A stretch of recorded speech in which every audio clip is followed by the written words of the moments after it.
Ilang sandali pa, isang matabang lalaki ang sumunod kay Lang sa kwarto ni Dustin. Ang nasa katanghaliang gulang na lalaki, na siyang may-ari ng inn, ay miyembro ng espiritual na lahi. Sabi mo may binibente kang makapangyarihang alipin. Alin sa mga ito? Prangkang nagsalita ang tagapangasiwa. Pagkapasok niya sa maliit na silid na hindi pininturahan ay sinimulan niyang pag-aralan ang mga nilalang sa loob nito. Ang negosyo ng alipin ay isang pangmatagalang industriya sa daigdig ng mga espiritu. Lalo na sa mga espiritual na kapital. Kaya't nang marinig ng may-ari ng bahay tuluyan na silang ay nag-aalok ng isang malakas na alipin sa isang pinababang presyo. Agad siyang pumunta upang tingnan ng walang hinala. That guy is a human being. Sabi nilang habang nakaturo kay Dustin.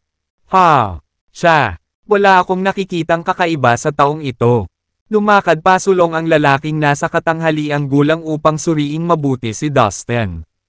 Master, ngayon na, tapusin mo na siya. Tinabi nilang kay Dustin sa pamamagitan ng kanyang espiritual na kahulugan. Inihanda ni Dustin ang sarili habang papalapit ang innkeeper.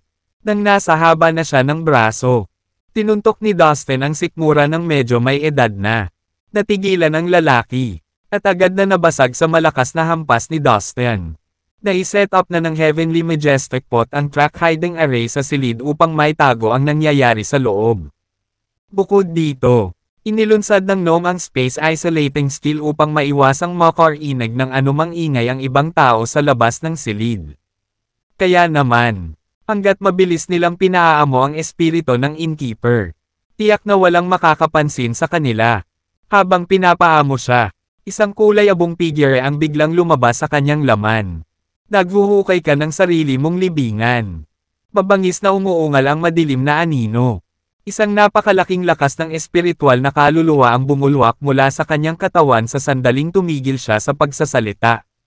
Ang espiritual na enerhiya ng kaluluwa ay kumalat sa paligid ng silid at inatake si Dustin at ang kanyang mga alipin. Master, mag-ingat ka. Mas malakas ang lalaking ito kaysa sa amin. Babala ng 14 na espiritu kay Dustin. Ang mata ng Ghost Dom Ancestor. Tigaw ni Dustin. Ang mata ng Ghost Dom Ancestor ay biglang lumitaw sa pagitan ng kanyang mga kilay at bumukas. Panay ang tingin nito sa kulay abong aparisyon. Na maliwanag na ang espiritong kumokontrol sa may-ari ng bahay tuluyan. Noong panahong iyon, nai-teleport na ni Dustin si Darby palabas ng slave tower para makatulong siya sa pag-atake sa makapangyarihang espiritu. Binuksan din ni Darby ang kanyang Eye of the Ghost Dom Ancestor para harapin ang espiritu. Ang dalawang mata ng Ghost Dom Ancestor ay naglabas ng matitinding sinag ng itim na liwanag na kumikinang sa espiritu. Hindi pa rin mapaamo ang espiritu. Nagpasya si Dustin na gamitin ang espiritual na puno sa kanyang soul sea. Ang puno ay naglabas ng isang serye ng mga pinagtagpi-tagping sanga at sumugod patungo sa espiritu ng tagapangasiwa. Tilang at ang iba pang 13 espiritu ay nagpakawala ng napakatinding espiritual na enerhiya. Nabamalot din sa espiritu. Kaya, ang espiritu ay kailangang magdusa sa pinagsamang pag-atake ng dalawang mata ng Ghost Dom Ancestor. Ang espiritual na puno ni Dustin. At ang 14 na espiritu. Bagamat makapangyarihan ang espiritu, hindi niya matiis ang kanilang pinagsamang puwersa. Pagkatapos, nagpakawala siya ng galit na galit. Pagkatapos, nakontrol nila siya. Noong una ay binalak ni Dustin na tapusin ang espiritu ng nasa katanghaliang gulang na lalaki. Gayunpaman, pagkatapos na pag-isipan ito, nagpasya siyang paamuhan ang higit pang mga espiritu upang magkaroon siya ng isang infantry ng espiritu sa ilalim ng kanyang utos. Master, marami pang espiritu sa ina ito. Tila ang 3 waitress at 12 dosenang bisita. Ulat nilang, I see. Don't let any of them get away. Utos ni Dustin. Pagkatapos, niloko ng innkeeper ang lahat ng mga bisita at 3 pang waitress upang makapasok sa silid ni Dustin. Makalipas ang halos 1 oras, lahat ng mga espiritu sa bahay tuluyan ay napaamo at naging mga alipin ni Dustin. Bilang resulta, Napasuko na ni Dustin ang mahigit 50 miyembro ng espiritual na lahi upang magtrabaho para sa kanya. Idinagdag ang mga alipin na kinokontrol ng mga espiritong ito. Magkakaroon si Dustin ng kabuoang daan-daang libong tagasunod. Okay, simula ngayon. Maghanap ka pa ng mga espirito sa paligid ng inn. Utos ni Dustin. Opo, Ginoo. Mahigit 50 espirito ang sabay-sabay na sumagot. Ang mga tagasunod ni Dustin ay nagpakahirap upang makuha ang iba pang mga espirito sa espiritual na kabisera. Ginamit pa rin ng ilan sa kanila ang kasinungalingan na mayroon silang malalakas na alipin na binibenta para linlangin ang ibang mga espirito sa bahay tuluyan. Ang iba ay nagtago sa madilim at makipot na mga eskinita upang salakayin ang mga espiritong dumaan ng mag-isa. Bukod dito, maraming mga espirito ang pumunta pa rin sa inn upang mag-check-in at manatili sa gabi. Siyempre, wala ni isa sa kanila ang makakataka sa kapalaran na maging alipin ni Dustin. Sa paglipas ng panahon, nagkaroon ng maraming alipin si Dustin sa paligid ng kabisera. Ang bilang ng kanyang mga espiritong alipin ay lumaki na parang snowball. Ang mas maraming espirito na pinaamo ni Dustin, mas madali para sa kanya na sakupin ang iba pang mga espirito na sumunod. Mayroon pa siyang mga alipin na naninirahan sa espiritual na kabisera na ito. Natural, ang mga residenteng ito ay may mga pamilya, kaibigan, at kakilala sa lungsod. Kaya naman, inikayat nila ang lahat ng nakapaligid sa kanila sa inn. Pagkalipas ng 2 araw, ang bilang ng mga espirito sa ilalim ng utos ni Dustin ay umabot na sa mahigit 800. 5 araw na naman ang lumipas. Noong panahong iyon, si Dustin ay may higit sa 3,000 subordinate na mga miyembro ng espiritual na lahi. Bukod dito, ang bilang ng kanyang mga espiritong alipin ay lumawak pa rin ng husto. Dahil si Dustin ay nagmamay-ari na ngayon ng 3,000 espiritong alipin. Maaari na siyang maging kapantay ng sinumang pinuno ng isang maliit na puwersa sa espiritual na kabisera. Dahil parami ng parami ang mga espiritong nasa ilalim ng kanyang kontrol. Nakakuha rin si Dustin ng maraming espiritual na kristal mula sa kanyang mga tapat na alipin. Ang espiritual na puno sa dagat ng kaluluwa ng Dustin ay walang tigil na dinadalisay ang mga espiritual na kristal na ito. Kaya, ang lungsod ay napuno ng isang masaganang espiritual na enerhiya ng kaluluwa. Ito ay isang mainam na lugar para sa espiritual na puno na lumago ng mabunga. Bilang resulta, ang espiritual na puno ay namumulaklak sa napakabilis na bilis. Samantala, ang espiritual na pakiramdam ni Dustin ay tumataas din ng husto. Samantala, si Dustin ay naglilinang sa pag-iisa nitong mga nakaraang araw. Nakatuon siya sa paggamit ng espiritual na puno upang maisigawa ang puppet strings. Matapos ang 5 araw, nakabuo siya ng 4,000 puppet string. Ang kanyang talento sa kasanayang ito ay nagulat pa kay Lang. Pagkatapos ay tumigil si Dustin sa kanyang pagsasanay at ipinatawag si Lang. Lang, kumusta ang mga taong hiniling kong bantayan mo? Tanong ni Dustin, bago niya simulan ang kanyang pagsasanay. Inutusan ni Dustin silang na ipadala ang kanyang mga tauhan upang bantayan ang iba pang mga kalahok. Guro, ang mga kalahok ay narito pa rin sa espiritual na kabisera. At patuloy nilang hinahabol ang mga espirito ng palihim. Nitong mga nakaraang araw, maraming mga espirito ang namatay ng walang awa sa kanilang mga kamay. Nakuha nito ang atensyon ng gobernador.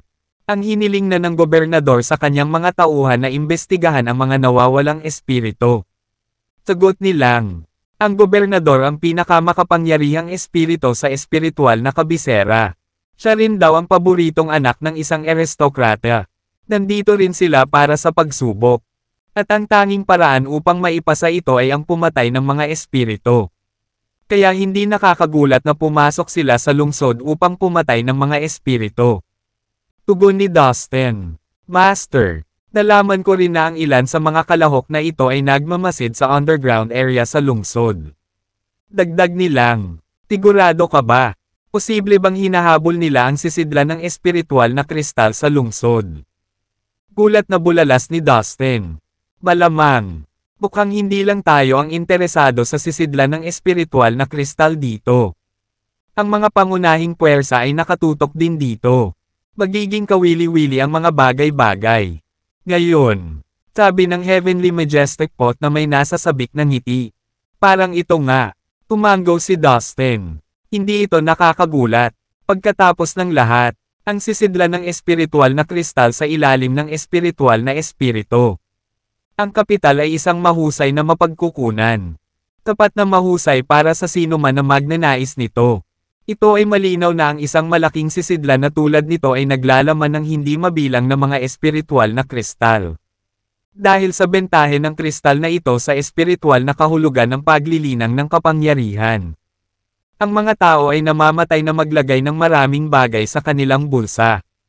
Let's wait and see kung ano ang susunod na gagawin ng major forces na ito. I believe they are too impatient to stay around waiting. Hindi nila ito itatapon. We must keep our eyes closely on them. Let me know kung may mangyari. Sabi ni Dustin. Gagawin ko. Tagot agad nilang. Sa mga sumunod na oras, kinailangan ni Dustin na ipagpatuloy ang kanyang paglilinang sa pag-iisa. Sa parehong panahon, ang mga mahahalagang kaganapan ay nagbubukas sa espiritual na kabisera. May namumuo sa loob ng isang doom na palasyo na matatagpuan sa gitna ng kabisera. How's the investigation proceeding? Have you found any clues leading to our missing people? Tanong ng lalaking nakaputi. Dahan-dahang itinoon ang paningin sa taong nakatayo ilang metro sa harapan niya. Sir, pinaghihinalaan ko na ang ilang mga magsasaka mula sa positibong mundo ay sumilip sa espiritual na kabisera. Natatakot ako na posibleng ang ating mga nawawalang tao ay pinatay ng mga magsasaka na iyon sa dilim. Isang nasa katanghaliang gulang na lalaki, na mukhang mayordomo, ang nagsumbong sa lalaking nakaputi at nakabaw. Mahirap malaman kung ito ba ay isang paggalang o takot. Actually, nakatanggap ako ng utos mula sa tatay ko ilang araw na ang nakalipas. Pinalaan niya ako na mag-ingat sa mga magsasaka na iyon. Pero hindi ko ito sineryoso. Dahil hindi ko inaasahan na maglalakas loob silang tumira sa teritoryo ko. Well, kailangan kong hulihin ang ilan sa mga magsasaka na ito. Pagkatapos nito, ako na lang mismo ang magdadala sa kanila sa tatay ko. Naniniwala ako na igagawad niya ako para sa aking merito. Makinig ka. Mula ngayon, isara ang mga hangganan ng buong kabisera. Pangunahan ng mga sundalo upang hanapin ang mga magsasaka mula sa positibong mundo. Don't spare any effort. May pananalig na sabi ng lalaking nakaputi habang nakasandal. Nang walang karagdagang pagkaantala. Isang malawak na paghahanap ang nagsimula sa kabisera kasama ang mga utos ng lalaking nakaputi. Ang 6 na pangunahing general ay personal na nakibahagi sa manhunt. Pinangunahan nila ang malalaking grupo ng mga sundalo upang magpatrolya sa lungsod. Naglagay ng mga bantay sa bawat kalye at eskinita upang tanungin at suriing mabuti ang bawat dumadaan. Ngunit hindi ito lahat. Ang mga opisyal na abiso ay naipost sa buong lungsod na nagpapalam sa mga mamamayan na may mga magsasaka mula sa positibong mundo sa paligid at kung sino man ang may anumang hinala. Sila ay mag-ulat sa mga opisyal ng walang anumang pagkaantala. Nalaman nilang ang tungkol sa mga pangyayaring ito sa lalong madaling panahon at nagmamadali niyang iniulat ito sa kanyang amo. Mukhang may magandang palabas na agad. Nakangiting sabi ni Dustin nang marinig ang balita mula kay Lang. Maaaring nalaman ng gobernador ng espiritual na kabisera na dito tayo nagtatago. Ngunit maswerte tayong naging pamilyar sa mga sulok at sulok ng lungsod na ito nitong mga nakaraang araw. Talagang totoo na mayroong isang malaking sisidlan ng espiritual. Kristal sa ilalim ng lupa na nakatayo kami ngayon at gagawin namin ito. Palagay ko ay hindi na tayo dapat maghintay pa. Dapat tayong kumilos ngayon din. Tapusin natin ang lahat ng kabilang sa espiritual na lahi sa lungsod na ito at pagkatapos ay hukayin ang sisidlan ng espiritual na kristal. Dahan-dahang sinabi ng isang binata na nakaitim sa malayong sulok ng kabisera. Napapaligiran siya ng isang sabik na grupo ng mga tao. May aura ng malamig na brutality sa kilos ng lalaki. Tama. Habang tumatagal, mas maraming gulo ang susunod. Tumango naman ang iba pang mga tao bilang pagsang-ayon. Lipat na tayo. Biglang umatake ang libo-libong tao. Naunahan sila ng kanilang mga hiyawan sa labanan. Sumiklab ang matinding labanan sa bawat sulok ng lungsod. Ang mga kidlat at anino ng mga espada ay nahulog sa bawat ibabaw hanggang sa nakikita ng mga mata. Guro, may nangyari na. Nagsimula na talagang lumaban ang magsasaka na iyon. May grupo ng mga magsasaka na nagtataglay ng nakakatakot na kapangyarihang panlaban. At ngayon ay napapaligiran nila ang mansyon ng gobernador. Sinusubukang patayin siya. Wasakin ang gobernador at ang kabisera ay babagsak. Nagmamadaling bumalik silang at ipinaalam ang sitwasyon kay Dustin, na nasa estado ng paglilinang sa pag-iisa. Sige, tara at tingnan natin. Tinapos kaagad ni Dustin ang kanyang paglilinang at naglakad palabas sa pinakamalapit na kalye. Nagsitakbuhan ang mga tao paro't par ito habang ang buong lungsod ay nahahawakan ng matinding labanan. Nilaibat ni Dustin ang paligid gamit ang kanyang mga mata. Sinusubukang alamin kung sino ang mga taong ito. Gaya ng inaasahan niya, ang mga tao mula sa lahat ng malalaking puwersa ay nagpakita dito sa espiritual na kapital na ito. Kabilang dito ang mga tao mula sa Underworld, ang Divine Sect, ang West Cosmos, ang Moklan, ang Sun Palace, at iba pa. Mukhang wala ng malaking puwersa ang handang maghintay pa. Sa oras na dumating si Dustin sa pinangyarihan. Ang palasyo ng Simborio sa gitna ng lungsod ay kinubkob na ng isang malaking grupo ng mga makapangyarihang magsasaka. Napakasuwi na grupo ng mga magsasaka. How dare they run amok in my city? Tigaw ng isang lalaking nakaputi na may mahabang mukha. Nagmamadali siyang lumabas ng palasyo kasama ang isang grupo ng mga gwardya at nakatayo doon nakahanga-hanga. Tumingin siya sa mga magsasaka na may isang pares ng malamig. Malupit na mga mata na para bang ang pagtingin lamang sa kanya ay sapat na upang pigilan sila sa kanilang mga landas. Pumunta ka sa madugong impyerno. Isang binata na nakatago sa hayop ang biglang nagbukas ng malaking pana at binaril ang lalaking nakaputi mula sa malayo. Ang binatang ito ay walang iba kundi si Dempsey mula sa angkan ng Mo. Bush! Ang palaso ay tumusok sa hangin at lumipad patungo sa lalaking nakaputi na may kahanga-hangang bilis. Bang! Ngunit hindi umiwas o umatras ang lalaking nakaputi sa paparating na sandata. Nang tatama na sa kanya ang palaso. Isang kakilakilabot na espiritual na enerhiya ng kaluluwa ang lumabas sa kanyang ulo. Na nagniningning ng makulay na liwanag. Ang kakilakilabot na kapangyarihang espiritual na kaluluwa ay lumabas na may puwersang katulad ng marahas na alon sa isang bagyo. Nagdala ito ng mga nakakatakot na puwersa. Ang araw, gayunpaman, ay agad na nalipat sa hangin at hindi na makagalaw pa. Sa susunod na sandali, ito ay sumabog sa mga piraso. Boom! Boom! Boom!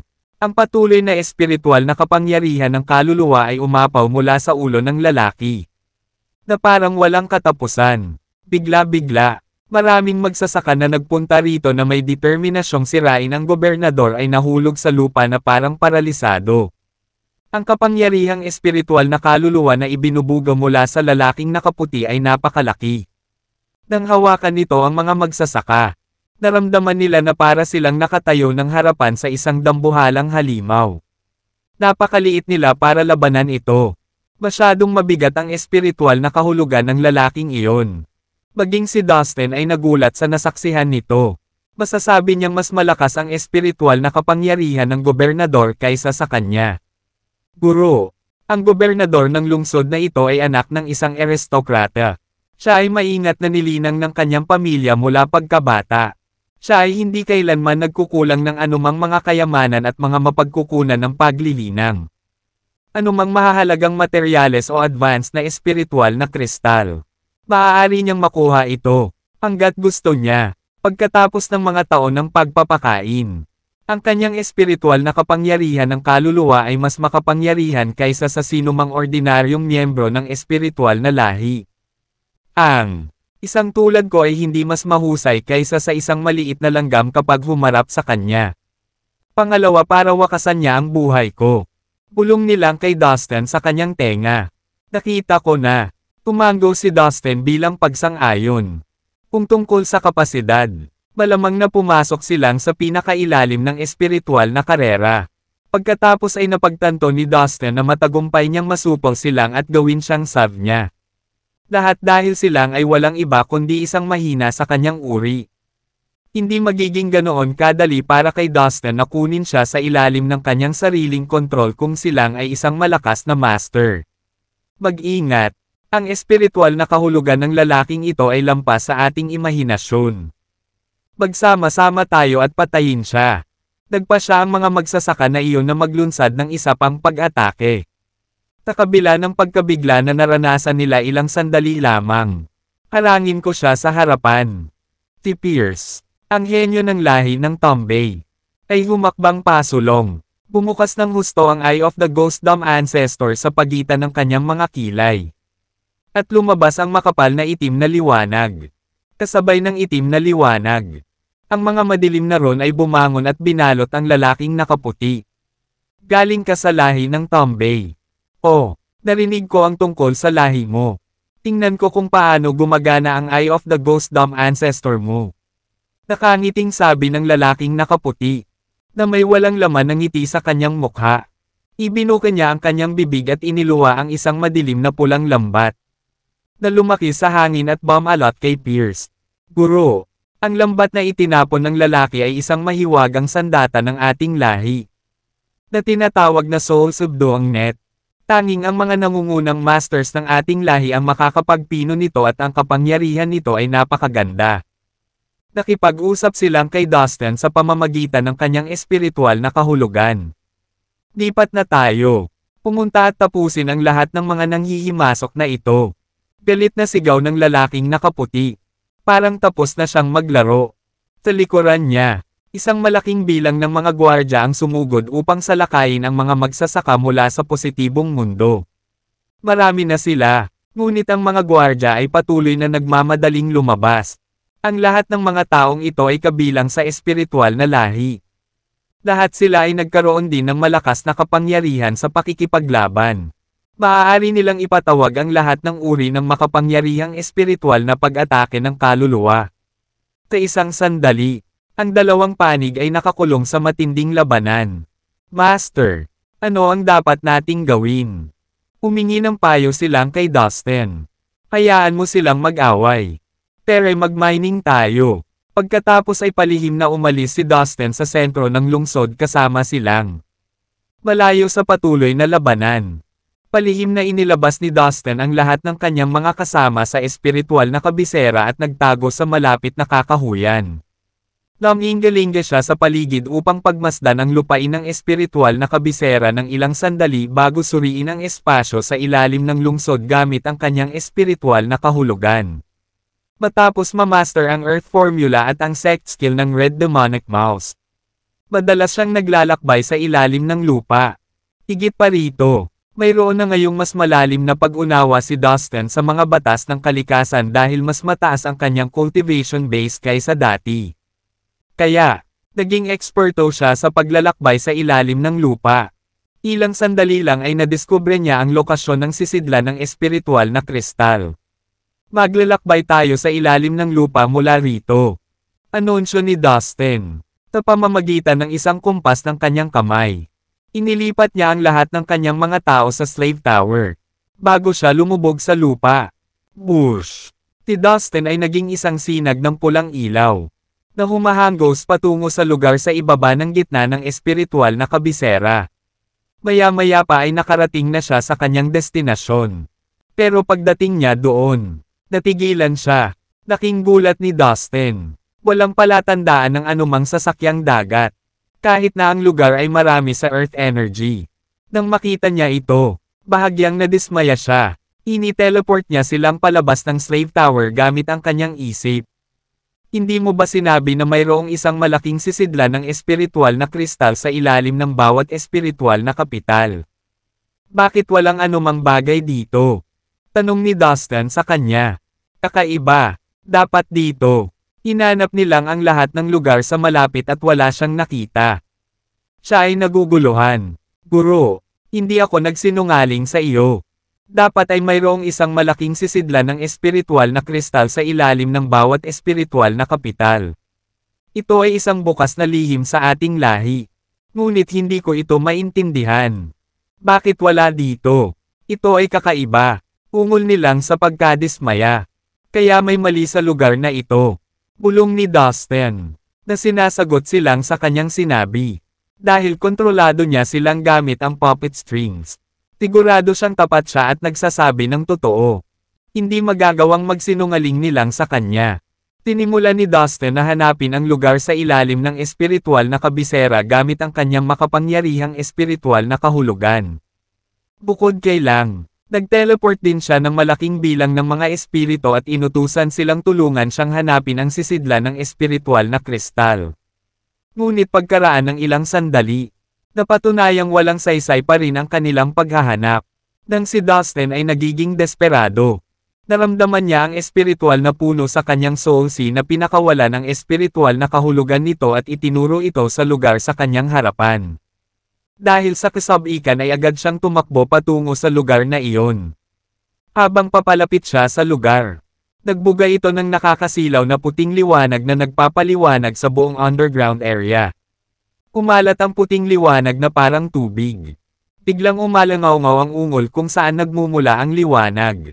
Itinaas ni Dustin ang kanyang ulo at nakita ang isang malabong figure na mas malaki kaysa sa isang bundok. Na nakatitig sa kanya na may uhaw sa dugo na mga mata. Ano ba yan? Nabulalas ni Dustin sa sobrang gulat. Dahil sa nakakasilaw na liwanag. Hindi niya makuha ang malinaw na imahe ng misteryosong nilalang na nasa harapan niya. Kahit na ang kanyang espiritual na kahulugan ay nabigo upang malasahan kung ano ito. Kinailangan ni Dustin na buksan ang kanyang Eye of the Ghost Dumb Ancestor para makita ito ng malinaw. Isa pala itong napakalaking puting dragon. Ang puting dragon ay palaging nagtatago doon. Ngunit hindi ito nakita ni Dustin. Hanggang sa nag-react ang spiritual tree ay nakita ito ni Dustin. Ang puting dragon ay nagpakawala ng sunod-sunod na dagandong. Ang malalaking mata nito ay nakatutok kay Dustin. Guro. Ito ay isang espiritual na dragon. Sumigaw silang at iba pang mga espiritu sa tuwa at sorpresa. Ganun ba? Ano ang espiritual na dragon? Naguguluhang tanong ni Dustin. Guro, mayroong isang bagay na kailangan mong malaman. May isang alamat sa ating espiritual na lahi. Tinasabi na ang mga nangungunang master ng ating lahi ay gagawa ng mga ipinagbabawal na lihim na kasanayan upang mapangalagaan ang mga sisidlan ng espiritual na kristal na kanilang natagpuan. Naglakbay sila sa lahat ng dako upang kolektahin ang pinakamahusay na likas na yaman. Pagsasama-sama ng mga ito sa mga sisidlan upang sila ay lumago at umunlad ng mas mabilis. Sa huli, ang ilan sa mga sisidlan ay magiging mga espiritual na dragon. Ngunit ang sabi-sabi ay ang posibilidad na makagawa ng isang espiritual na dragon ay napakababa. Walang kasiguraduhan ang resultang iyon kahit na ang paggamit ng 100 malalaking sasakyang pandagat. Kaya ang espiritual na dragon ay napakabihirang at mahalaga. Kahit na ang mga aristokrate ng ating lahi ay makikipag-away dito. Ang espiritual na dragon mismo ay may kakilakilabot na kapangyarihan sa pakikipaglaban. Ang sino mang magpino ng isang espiritual na dragon ay makakakuha ng isang nakakatakot na dami ng enerhiya. Makukuha niya ang gusto niya at walang sino man sa ating lahi ang makakapigil sa kanya. Hindi ko lang inaasahan na ang sisidlan ng espiritual na kristal sa ilalim ng espiritual na kapital na ito ay magiging isang espiritual na dragon. Paliwanag nilang sa nanginginig na boses. Ang kanyang mga mata ay nakatutok sa puting dragon sa lahat ng oras. Kaya ang espiritual na dragon ay mas mahalaga kaysa sa isang malaking sisidlan ng espiritual na kristal. Pagtatapos ni Dustin. Siyempre naman. Halos sabay na sagot ng mga espiritong alipin ni Dustin. Well, kukunin ko lang itong espiritual na dragon. Kung gayon, tabik na bamaling si Dustin sa dragon. Guro, kung magagawa mong makuha at pinuhin ang espiritual na dragon na ito. Ang iyong espiritual na enerhiya ng kaluluwa ay lalakas ng husto. At ang aming buong lahi ay kailangang kilalanin ka bilang isang master. Excited na sabi ni Lang. Dahil dito, ang espiritual na dragon ay umungal na galit at sinugod si Dustin. Na para bang naiintindihan nito ang kanyang binabalak na gawin. Habang gumagalaw ang espiritual na dragon. Ang buong ilalim ng lupa ay napuno ng siksik na espiritual na enerhiya ng kaluluwa. Ang enerhiya ay gumulong at dumating kay Dustin. Nako, hindi, guro, tulong. Ngunit huli na, ilang daan sa kanila ang naduraj hanggang sa pulbos ng mga alon ng enerhiyang espiritual na kaluluwa at namatay sa lugar. Ang kanilang mga kamatayan ay pinal sa oras na ito. Dahil ito ay ang kanilang mga espiritual na kaluluwa na nawasak. Karamihan sa mga espiritual na alipin ni Dustin ay mga ordinaryong magsasaka. Kung tutuusin, hindi sila sapat na malakas upang makaligtas sa mga pag-atake ng espiritual na dragon.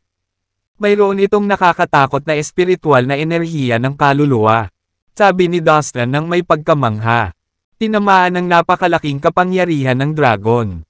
Siya ay dinapuan ng isang sagupaan ng nakapilang pagkahilo at ang kanyang mga tainga ay tinamaan ng matinding sakit. Ngunit hindi nagtagal ay gumaling siya mula sa mga panandaliang paghihirap na ito. Hindi nag-aksaya ng isa pang segundo. Dali-dali niyang dinala ang kanyang natitirang mga alipin pabalik sa Slave Tower. Muli niyang tinawag ang Eye of the Ghost Dome Ancestor. Lumitaw ito sa pagitan ng kanyang mga kilay at bumukas. Ang mata ay nagbuga ng makapal na sinag ng itim na liwanag na nabuo sa isang malaking itim na lambat na lumulutang sa kanyang harapan. Isa ito sa mga lihim na kasanayan ng lahi ng Tombay na natutunan niya kay Darby kamakailan. Kasabay nito, inilipat ni Dustin si Darby palabas ng Slave Tower. Binuksan din ng huli ang kanyang Eye of the Ghost Dome Ancestor, na nagbuga ng mga itim na ilaw na kumikinang sa espiritual na dragon. Ang espiritual na dragon ay sumugod kay Dustin ng may nakakatakot na momentum. Naglabas ito ng napakalaking espiritual na enerhiya ng kaluluwa na yumanig sa buong lugar sa ilalim ng espiritual na kabisera. Bilang resulta, ang mga naninirahan sa espiritual na kabisera ay sa wakas ay na-alerto sa kung ano ang nangyayari sa ilalim nila. Mabilis na tumakbo ang isa sa kanila patungo sa gobernador. Sir, masamang balita. May pumasok sa ilalim ng lupa at ginugulo ang espiritual na dragon. Ang espiritu ay nagulat sa isang gulat. Walang dapat ipag-alala. Lumaki na ang espiritual na dragon na hindi kapani-pani walang makapangyarihan. Walang pagkakataon ng mga kalahok na iyon na lapitan ito. Lalo pa itong nakawin. At saka, ang pinagkakatiwalaang subordinate ng aking ama. Binabantayan ito ni Morse. Walang sino man maaaring alisin sa atin ang espiritual na dragon. Malamig na sabi ng gobernador ng spiritual capital. Ang espiritual na dragon ay panghabang buhay na gawain ng aking ama. Ito ay napakahalaga. Kaya, hindi natin hahayaang may mangyari dito. Magpadala ka agad ng salita sa aking ama tungkol dito. Huwag ipaalam sa iba ang tungkol dito. Ang espiritual na dragon ay aking ang lihim na sandata ng ama sa kanyang mga plano na duminahin ang universo. Kung alam ng sino mang maharlikang angkan ang tungkol sa pag-iral ng dragon, gagawin nila ang lahat sa kanilang makakaya upang nakawin ito. Mahigpit na inutusan ng gobernador ang kanyang pinagkakatiwalaang subordinate sa pamamagitan ng kanyang espiritual na kahulugan. Ang aking ama ay namuhunan ng maraming oras at pagsisikap sa espiritual na dragon. Sa pamamagitan ng kanyang pagsusumikap, ang malaking sisidlan ng espiritual na kristal sa ilalim ng lungsod ay sa wakas ay naging isang espiritual na dragon. Kung may lumabas na balita na mayroon tayong isang kakilakilabot na hayop, tiyak na magdudulot ito ng kaguluhan sa buong espiritual na lahi.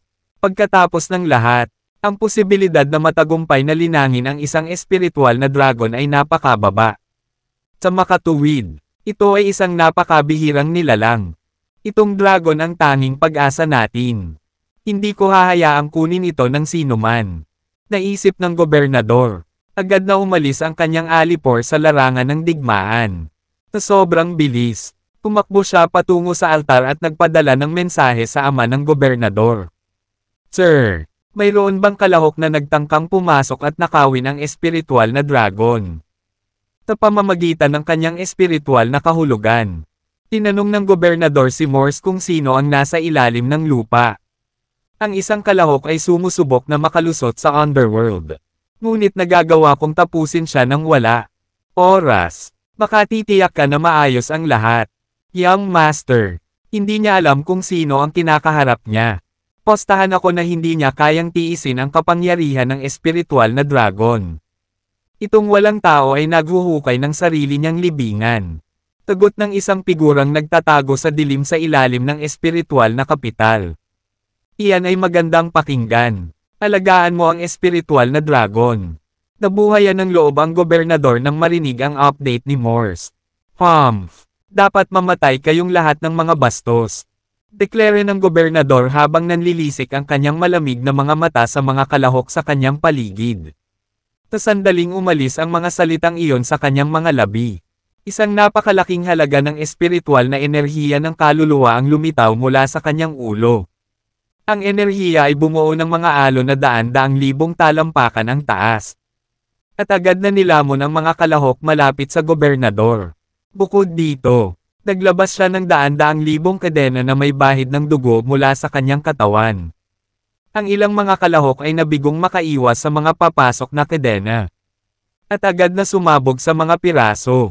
Habang sumabog ang kanilang mga katawan, lumabas ang mga papel na rune mula sa mga espiritual na kaluluwa ng mga kalahok. Humph! Stupid rune papers. Kung hindi dahil sa mga ito, makokontrol natin ang mga nanghihimasok na ito at gawin silang mga alipin natin. Galit na ngumuso ang gobernador. Ang bawat kalahok ay binigyan ng rune paper bago magsimula ang trail. Ang mga papel na rune ay ginawa ng mga sinaunang Diyos upang pigilan ang mga miyembro ng espiritual na lahi mula sa pagkakaroon ng mga kalahok. Gayunpaman, natuklasan ni Dustin na ang paggamit ng puppet strings ay magpapahintulot sa kanya na alipinin ang kanyang mga kapwa kalahok. Dahil ang mga papel ng rune ay espesyal na ginawa para sa mga espiritu. Hindi sila gumana sa mga nilalang mula sa iba pang mga species.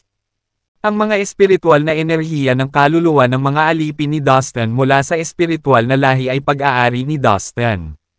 At nabahira ng aura ng kanyang espiritual na kaluluwa. Sa makatuwid, na-control ng kanyang mga espiritong alipin ang mga kalahok gamit ang puppet strings. At ang huli ay handa ding tumanggap ng mga order mula kay Dustin. Dahil hindi natin sila kayang alipinin. Patayin silang lahat. Walang pakialam na sabi ng gobernador. May nakamamatay na tingin sa kanyang mga mata. Ang lakas ng pakikipaglaban ng gobernador na ito ay napakapangit na kahit saan siya magpunta. Maaari niyang alisin ang maraming kalahok sa isang tibok ng puso gamit ang kanyang napakalaking espiritual na enerhiya ng kaluluwa at ang kanyang daan-daang libong mga kadena na kulay dugo.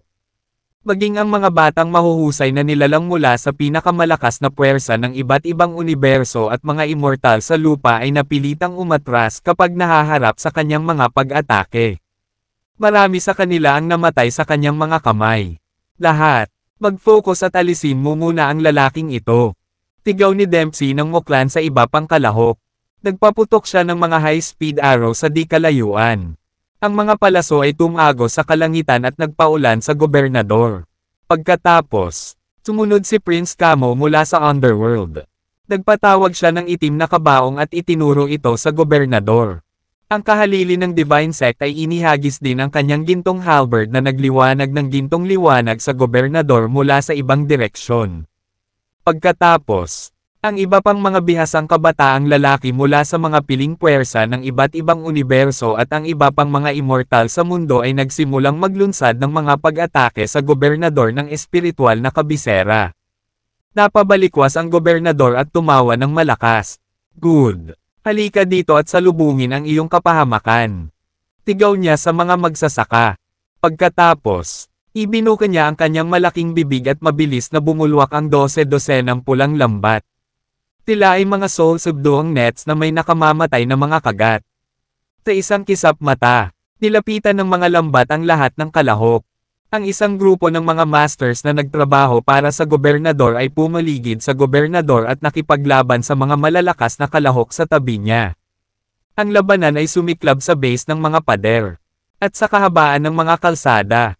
Gayunpaman, hindi maaaring talunin ng mga kalahok ang gobernador hindi dahil ang antas ng kanyang paglilinang ay mas mataas kaysa sa kanila.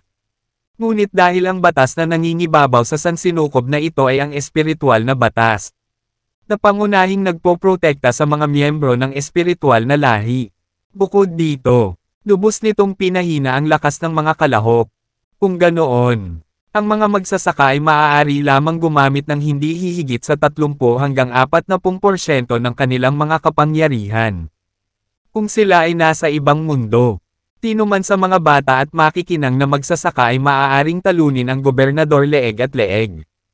Sa ilalim ng espiritual na kabisera, ang espiritual na dragon ay sumugod kay Dustin. Umungol ito ng ligaw habang nakabuka ang mga kuko. Parehong binuksan nina Dustin at Darby ang kanilang Eyes of the Ghost Dumb Ancestor, na naglabas ng mga nakakahimok na sinag ng makapal na itim na ilaw patungo sa espiritual na dragon. Gayunpaman, sa lalong madaling panahon natanto ni Dustin na ang dalawang mata ng Ghost Dumb Ancestor ay hindi sapat upang masakop ang dragon. Hindi makayanan ang mga pag-atake ng espiritual na dragon. Kapwa sina Dustin at Darby ay tinamaan ng husto at natangay ng ilang milya. Damn it, napakalakas ng espiritual na dragon na ito. Mukhang wala akong pagkakataong makuha ito. Kung hindi ako pumunta ngayon, papatayin ako. Dapat ko na lang itong pabayaan. Bulong ni Dustin habang nagluluwa siya ng dugo. Naramdaman niya ang napakaraming espiritual na enerhiya ng kaluluwa na inilabas ng espiritual na dragon. At alam niyang hindi siya mag-isa o sa tulong ng kanyang mga alipin ay hindi nila maaalis ang dragon. Biglang may lumitaw na gray na figure sa harapan ni Dustin at tumawa. You brat, saan sa tingin mo pupunta? Isang master from the spiritual race. 1/3. Nanliit ang mga mata ni Dustin. Base sa aura na pinakawalan niya, pakiramdam ni Dustin na siya ay isang malakas na espiritu. Mahirap nang harapin ang isang espiritual na dragon. Ngunit ngayon ay isang master ng espiritual na lahi ang nakaharap sa kanya. Alam ni Dustin na walang pag-asa para sa kanya na makuha ang espiritual na dragon. Walang pag-aalinlangan. Tumalikod si Dustin at tumakbo ng mabilis sa abot ng kanyang makakaya. Espiritual na dragon, patayin ang taong brat na ito. Tigaw ng master mula sa espiritual na lahi. Sa isang nakakabinging dagandong, ang espiritual na dragon ay sumugod pasulong. Sa loob lamang ng ilang segundo, naabutan nito si Dustin at nagpakawala ng napakapangit na espiritual na enerhiya ng kaluluwa na bumalot sa kanya at nagpabagal sa kanya. Pagkatapos ay biglang ibinuka ng espiritual na dragon ang higanting bibig nito at sumulpat kay Dustin sa pagtatangkang lamunin siya ng buo.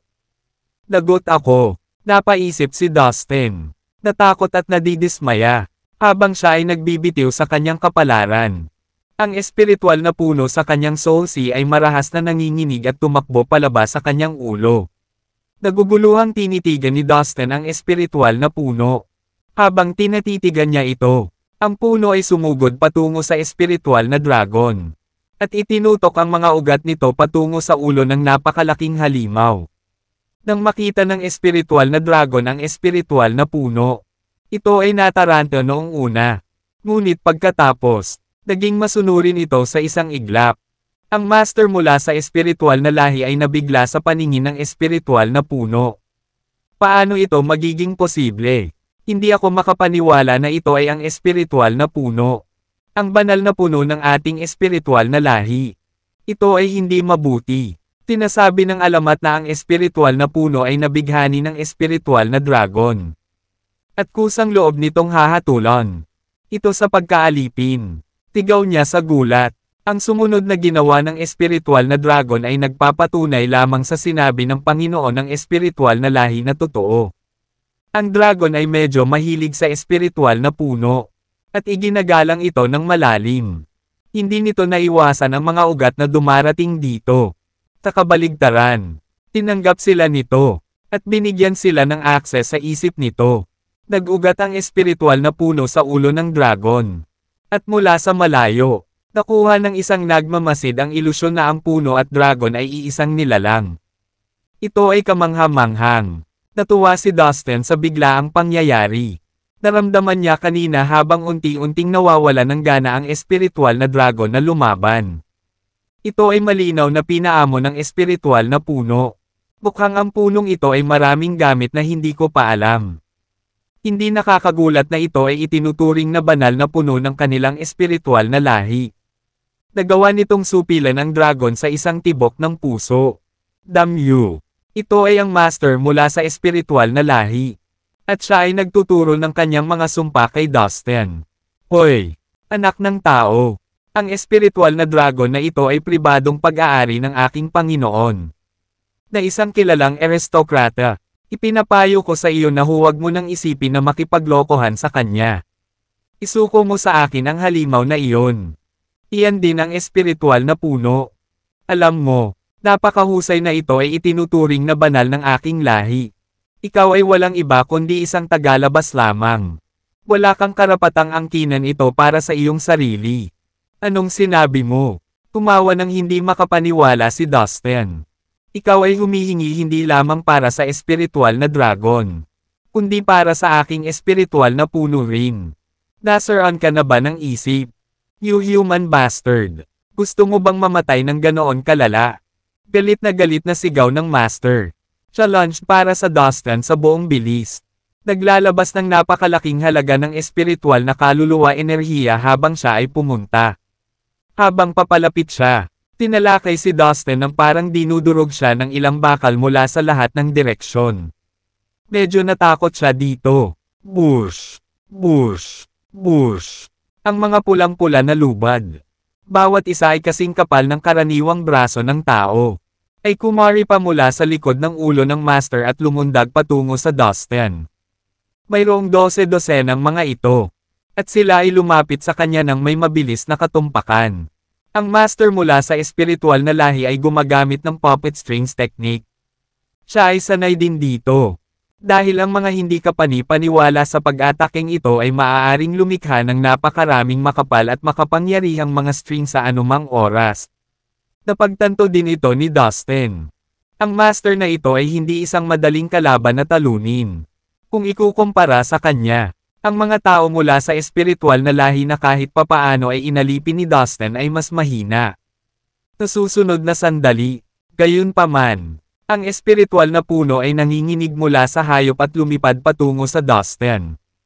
Ang espiritual na dragon pagkatapos ay ibinalik ang ulo nito at nagpakawala ng nakakatakot na ungol. Umusad ito at kinain ang malalaking lubid na paparating kay Dustin. Nang matapos ay inilabas pa nito ang dila para dilaan ang sulok ng bibig nito na parang gusto pa.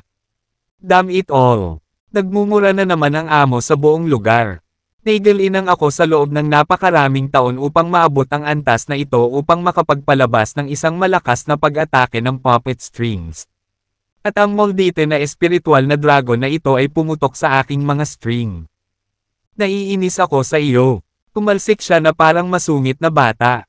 I hate you and that stupid spiritual dragon. Parang insulto. Ang dragon ay nagpakawala ng munting dagandong at sumulong patungo sa humagulgol na master. Damn it! Dumating muli ang sumpa. Ngunit sa pagkakataong ito ang Panginoon ay tumatakbong palayo sa takot. Alam na alam niya ang mangyayari kung talagang nahuli siya ng dragon. Sa pagtakas niya, ginamit niya ang kanyang espiritual na kahulugan upang magpadala ng mensahe sa gobernador sa pamamagitan ng lupa. Nakakatakot na balita. Kinuha ng isang hanggal na tao na bastard ang espiritual na dragon. Sa likod niya ay malapit na tumutugis si Dustin. Gusto mong tumakas. Hinding-hindi mangyayari yon. Binuksan nila ni Darby ang kanilang Eyes of the Ghost Dome Ancestor na nagbuga ng mga sinag ng kadiliman. Sa sandaling dumampi ang sinag sa tumatakas na Panginoon. Nagsimula siyang bumagal laban sa kanyang kalooban. Ang espiritual na dragon ay hindi nagpalampas ng isang matalo. At pumasok para sa pagpatay. Ang mga pangil nito ay kumikinang sa mahinang liwanag. Sa sobrang takot, ang Panginoon ay napasigaw sa gulat. Layuan mo ako. Siya ay sumisigaw at sumipa sa kinatatayuan. Desperado na makatakas ngunit hindi makagalaw kahit isang pulgada. Pinilit ni Dustin ang kanyang dila. Kanina pa siya nagkakagulo hanggang ngayon. Let's see. Bakit hindi ko subukang pigilan ang hysteria niya gamit ang puppet strings? Right on cue. Libo-libong puppet string ang lumabas mula sa Dustin's Soul Sea. At bumaril patungo sa nagpapanik na master. Ano ang lahat ng ito? Sa kabila ng kanyang takot, ang Panginoon ay nakaramdam ng matinding galit, na may kasamang pagkabigla. Imposible yan. Ang puppet strings ay ang lihim na kasanayan ng ating lahi, na ipinasa mula sa henerasyon hanggang sa henerasyon. Tanging tayo lamang ang ganap na makabisado ang pamamaraan. Human bastard. Paano mo nagagawang gamitin ang puppet strings? Ito ay imposible. Ito ay tiyak na isang panlilin lang na sinusubukan mong laruin. Kung tutuusin, tinimulan lang ni Dustin na isagawa ang pag-atakeng. Ito hindi pa katagal. Gayunpaman, ang naunang pakikipaglaban ng Master sa espiritual na puno at espiritual na dragon ay lubhang nakahadlang sa kanyang lakas. Hindi man lang siya makalaban ngayon. Ang mga puti na string ni Dustin ay nakatali sa Master ng walang labis na pagsisikap. Kahit na nakatali, gayunpaman, siya ay gumagawa pa rin ng kaguluhan. Kaya ang espiritual na puno at dragon ay umakyat upang supilan siya. Sa parehong sandali, tabakuran ng espiritual na kapital. Ang gobernador ay nakikipaglaban sa mga kalahok sa paglilitis, habang ang labanan ay nagaganap sa medyo mabangis. Ang magkabilang panig ay tila nasa pantay na katayuan. At ni isa ay hindi lumilitaw na nasa anumang kawalan. Bigla, nakatanggap ang gobernador ng mensahe mula kay Morse, ang master na nagbabantay sa espiritual na dragon sa ilalim ng lupa. Ano? Bulalas ng gobernador, na nakasulat sa kanyang mukha ang kawalan ng paniniwala. Ninakaw ng isang tao na batang lalaki ang espiritual na dragon. Imposible iyon. Tiyak na may pagkakamali. Sigurado ka ba dito? Ang mukha ng gobernador ay nakamamatay na namutla. Kinailangan ng kanyang ama ang maraming oras, pera, at mga mapagkukunan upang alagaan ang espiritual na hayop na iyon. Panghabang buhay na trabaho iyon ng kanyang ama. Kapag nalaman ng kanyang ama na ninakaw ito sa ilalim mismo ng kanilang ilong, magpapabalistik siya. Alam ng gobernador kung ano ang dapat niyang gawin. Fall back. Tigaw niya sa tropa niya. Sundan mo ako. Tinipon niya ang kanyang mga tao at naghanda na pamunuan sila sa ilalim ng lupa. Ang mga kalahok sa pagsubok ay naguguluhan sa biglang pagmumukha ng kanilang mga kalaban. Nagpalitan sila ng naguguluhan ng mga tingin. Mahigpit pa rin ang kanilang mga sandata sa kanilang mga kamay. Ano ito? Anong nangyayari? Tinagmasdan nila ang mga kalaban na kanilang sinasalubong sa labanan kanina lamang ay isa-isang lamusong sa lupa. Posible bang umalis sila patungo sa sisidlan ng espiritual na kristal sa ilalim ng lungsod? Isa sa mga kalahok ang bumukas ang kanyang mga iniisip. Binasag ang nakatulala na katahimikan na sumalubong sa kanila nang ang huling kalaban ay umalis. Kung ganoon ang kaso, dapat natin silang sundan at kunin ang sisidlang iyon. Nang walang pag-aalinlangan, nawala rin sila sa lupa. Ito ay kaya na Dustin ay naging isang target ng gobernador at ng kanyang mga tao pati na rin ang mga batang talento at ang lupa immortal ng mga pangunahing puwersa. Papunta sila sa kanya mula sa iba't ibang direksyon. Pero hindi pa niya alam iyon. Guru, iyon ay ang Panginoon mula sa espiritual na lahi. Na ilang sandali lamang ay namimilipit ngunit ngayon ay ganap na inalipin ni Dustin. Napayuko siya ng malalim. Ganoong maikling panahon siya ay naging lubhang tapat. At si Dustin ay nasiyahan. Ito ay isang kahanga-hangang turn ng mga kaganapan. Naramdaman niya na ang espiritual na dragon ay nasa ilalim pa rin ng kontrol ng espiritual na puno. Ang puno ay muling nakaugat ng malalim sa ulo ng dragon. Nangangahulugan ito na ang dragon ay pag-aari na niya ngayon. At maaari niyang samantalahin ng husto ang enerhiya ng halimaw sa kanyang kalooban. Congratulations, Master! Lang piped up, halatang sinusubukang pabor. Ngayong napaamo mo na ang espiritual na dragon na ito. Kahit na ang mga dakilang Panginoon mula sa ating lahi ay walang laban sa iyo. Sumunod naman ang iba pang mga alipin ni Dustin, na umaawit sa kanyang mga papuri. Noon ay pumasok ang gobernador at ang kanyang mga tao. Morse. Sumigaw ang gobernador. Nasaan ang taong brat na ito na naglakas loob na kunin ang ating kayamanan? Nang makita niya ang lalaking hinahanap niya ay napatigil siya. Han-on. Bakit ka tumabi sa kanya? Taglit siyang nag-assess sa eksenang nasa harapan niya. Ngunit bago pa man makapagsalita ang sinuman, nagsalita na ulit siya. Naiintindihan ko. Dapat ay pinailalim mo ang batang ito sa iyong kontrol. Haha. I expected no less. Galing mo talaga. Tingnan mo kung paano mo siya nagawang maging alipin. Ang mga sampay na kalahok na ito ay nagtataglay ng mga papel na ron, na nagbibigay daan sa kanila na ilihis ang mga epekto ng puppet strings. Hindi ako makapaniwala na nalampasan mo sila. Magaling. Ang gobernador pagkatapos ay nagbigay ng isang masaya at buong pusong tawa. Mahina pa siyang humihikbi nang pumasok sa eksena ang grupo ng mga kalahok sa pagsubok. Pero hindi tulad ng iba. Lubos silang pamilyar sa taong brat na nakatayo sa kanilang harapan. Kanilang agad na napuno ng prattle ang silid. Ano ang nangyayari ngayon? Hindi ba si Dustin Lin iyon? Bakit kasama niya ang mga miyembro ng espiritual na lahi?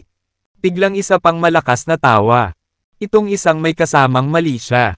Naputol. Ang ingay, ito, ay mula sa isa sa mga kalahok sa pagsubok. At nakatingin siya kay Dustin ng may pagkamuhi. This is great, isn't it, Dustin? Never in a million years did I expect na haantong ka sa ganito. Ito na siguro ang pinakamagandang araw na naranasan ko. Pagkatapos ay binaril niya si Dustin ng isang nakamamatay na liwanag na nakasisilaw. At ipinahayag, karapat-dapat ka nito, tulad ng inaasahan ko. Paano magiging posible para sa isang kabataang tao na kunin ang espiritual na dragon? Naniniwala ako na ang lahat ng ito ay isang malaking hindi pagkakaunawaan. Ang taong brat na ito ay nagagalit. Ngunit ang kanyang lakas ay mababa lamang. Maging inutil na kunin siyang alipin. Paano kung patayin natin siya ng diretsyo? Ano sa tingin mo? Ngumiti ang gobernador sa marangal na tagapayo na ito. Sabay tingin niya kay Dustin ng masama. Sa kanyang mga mata, si Dustin ay isang cultivator lamang sa genuine immortal realm na kaya niyang patayin sa isang kisap mata. Haha, magandang ideya iyan. Ang Dustin na iyon ay isang maliit na bastos. He deserves the most miserable death. Siya ay mayabang, hamak, at mamamatay tao. Paulit-ulit niyang sinaktan ang 4 na pangunahing sekta ng martial world. At nagdala ng napakaraming problema para sa amin. I never expected na mamamatay siya sa kamay ng isang alien race. Tama ka, bagamat hindi ko kayang patayin ang sarili ko kay Dustin. Medyo kontento na ako sa kanyang pagdurusa. Deserve ni Dustin ang lahat ng ipapatupad mo sa kanya. Siya ay kasuklam-suklam. Ang mga kalahok sa paglilitis. Lalo na ang mga magsasaka mula sa Muklan at ang 3 iba pang malalaking puwersa. Ay sumambulat sa maingay na tawa.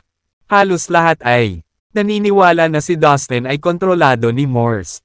Ang tapat na tagasunod ng gobernador ng itong espiritual na kapital. Kita mo, maraming tao ang gustong makita kang mamatay. Oo, pero hindi ako nagulat. Sagot ni Dustin na may pilit na ngiti. Morse, ano sa tingin mo?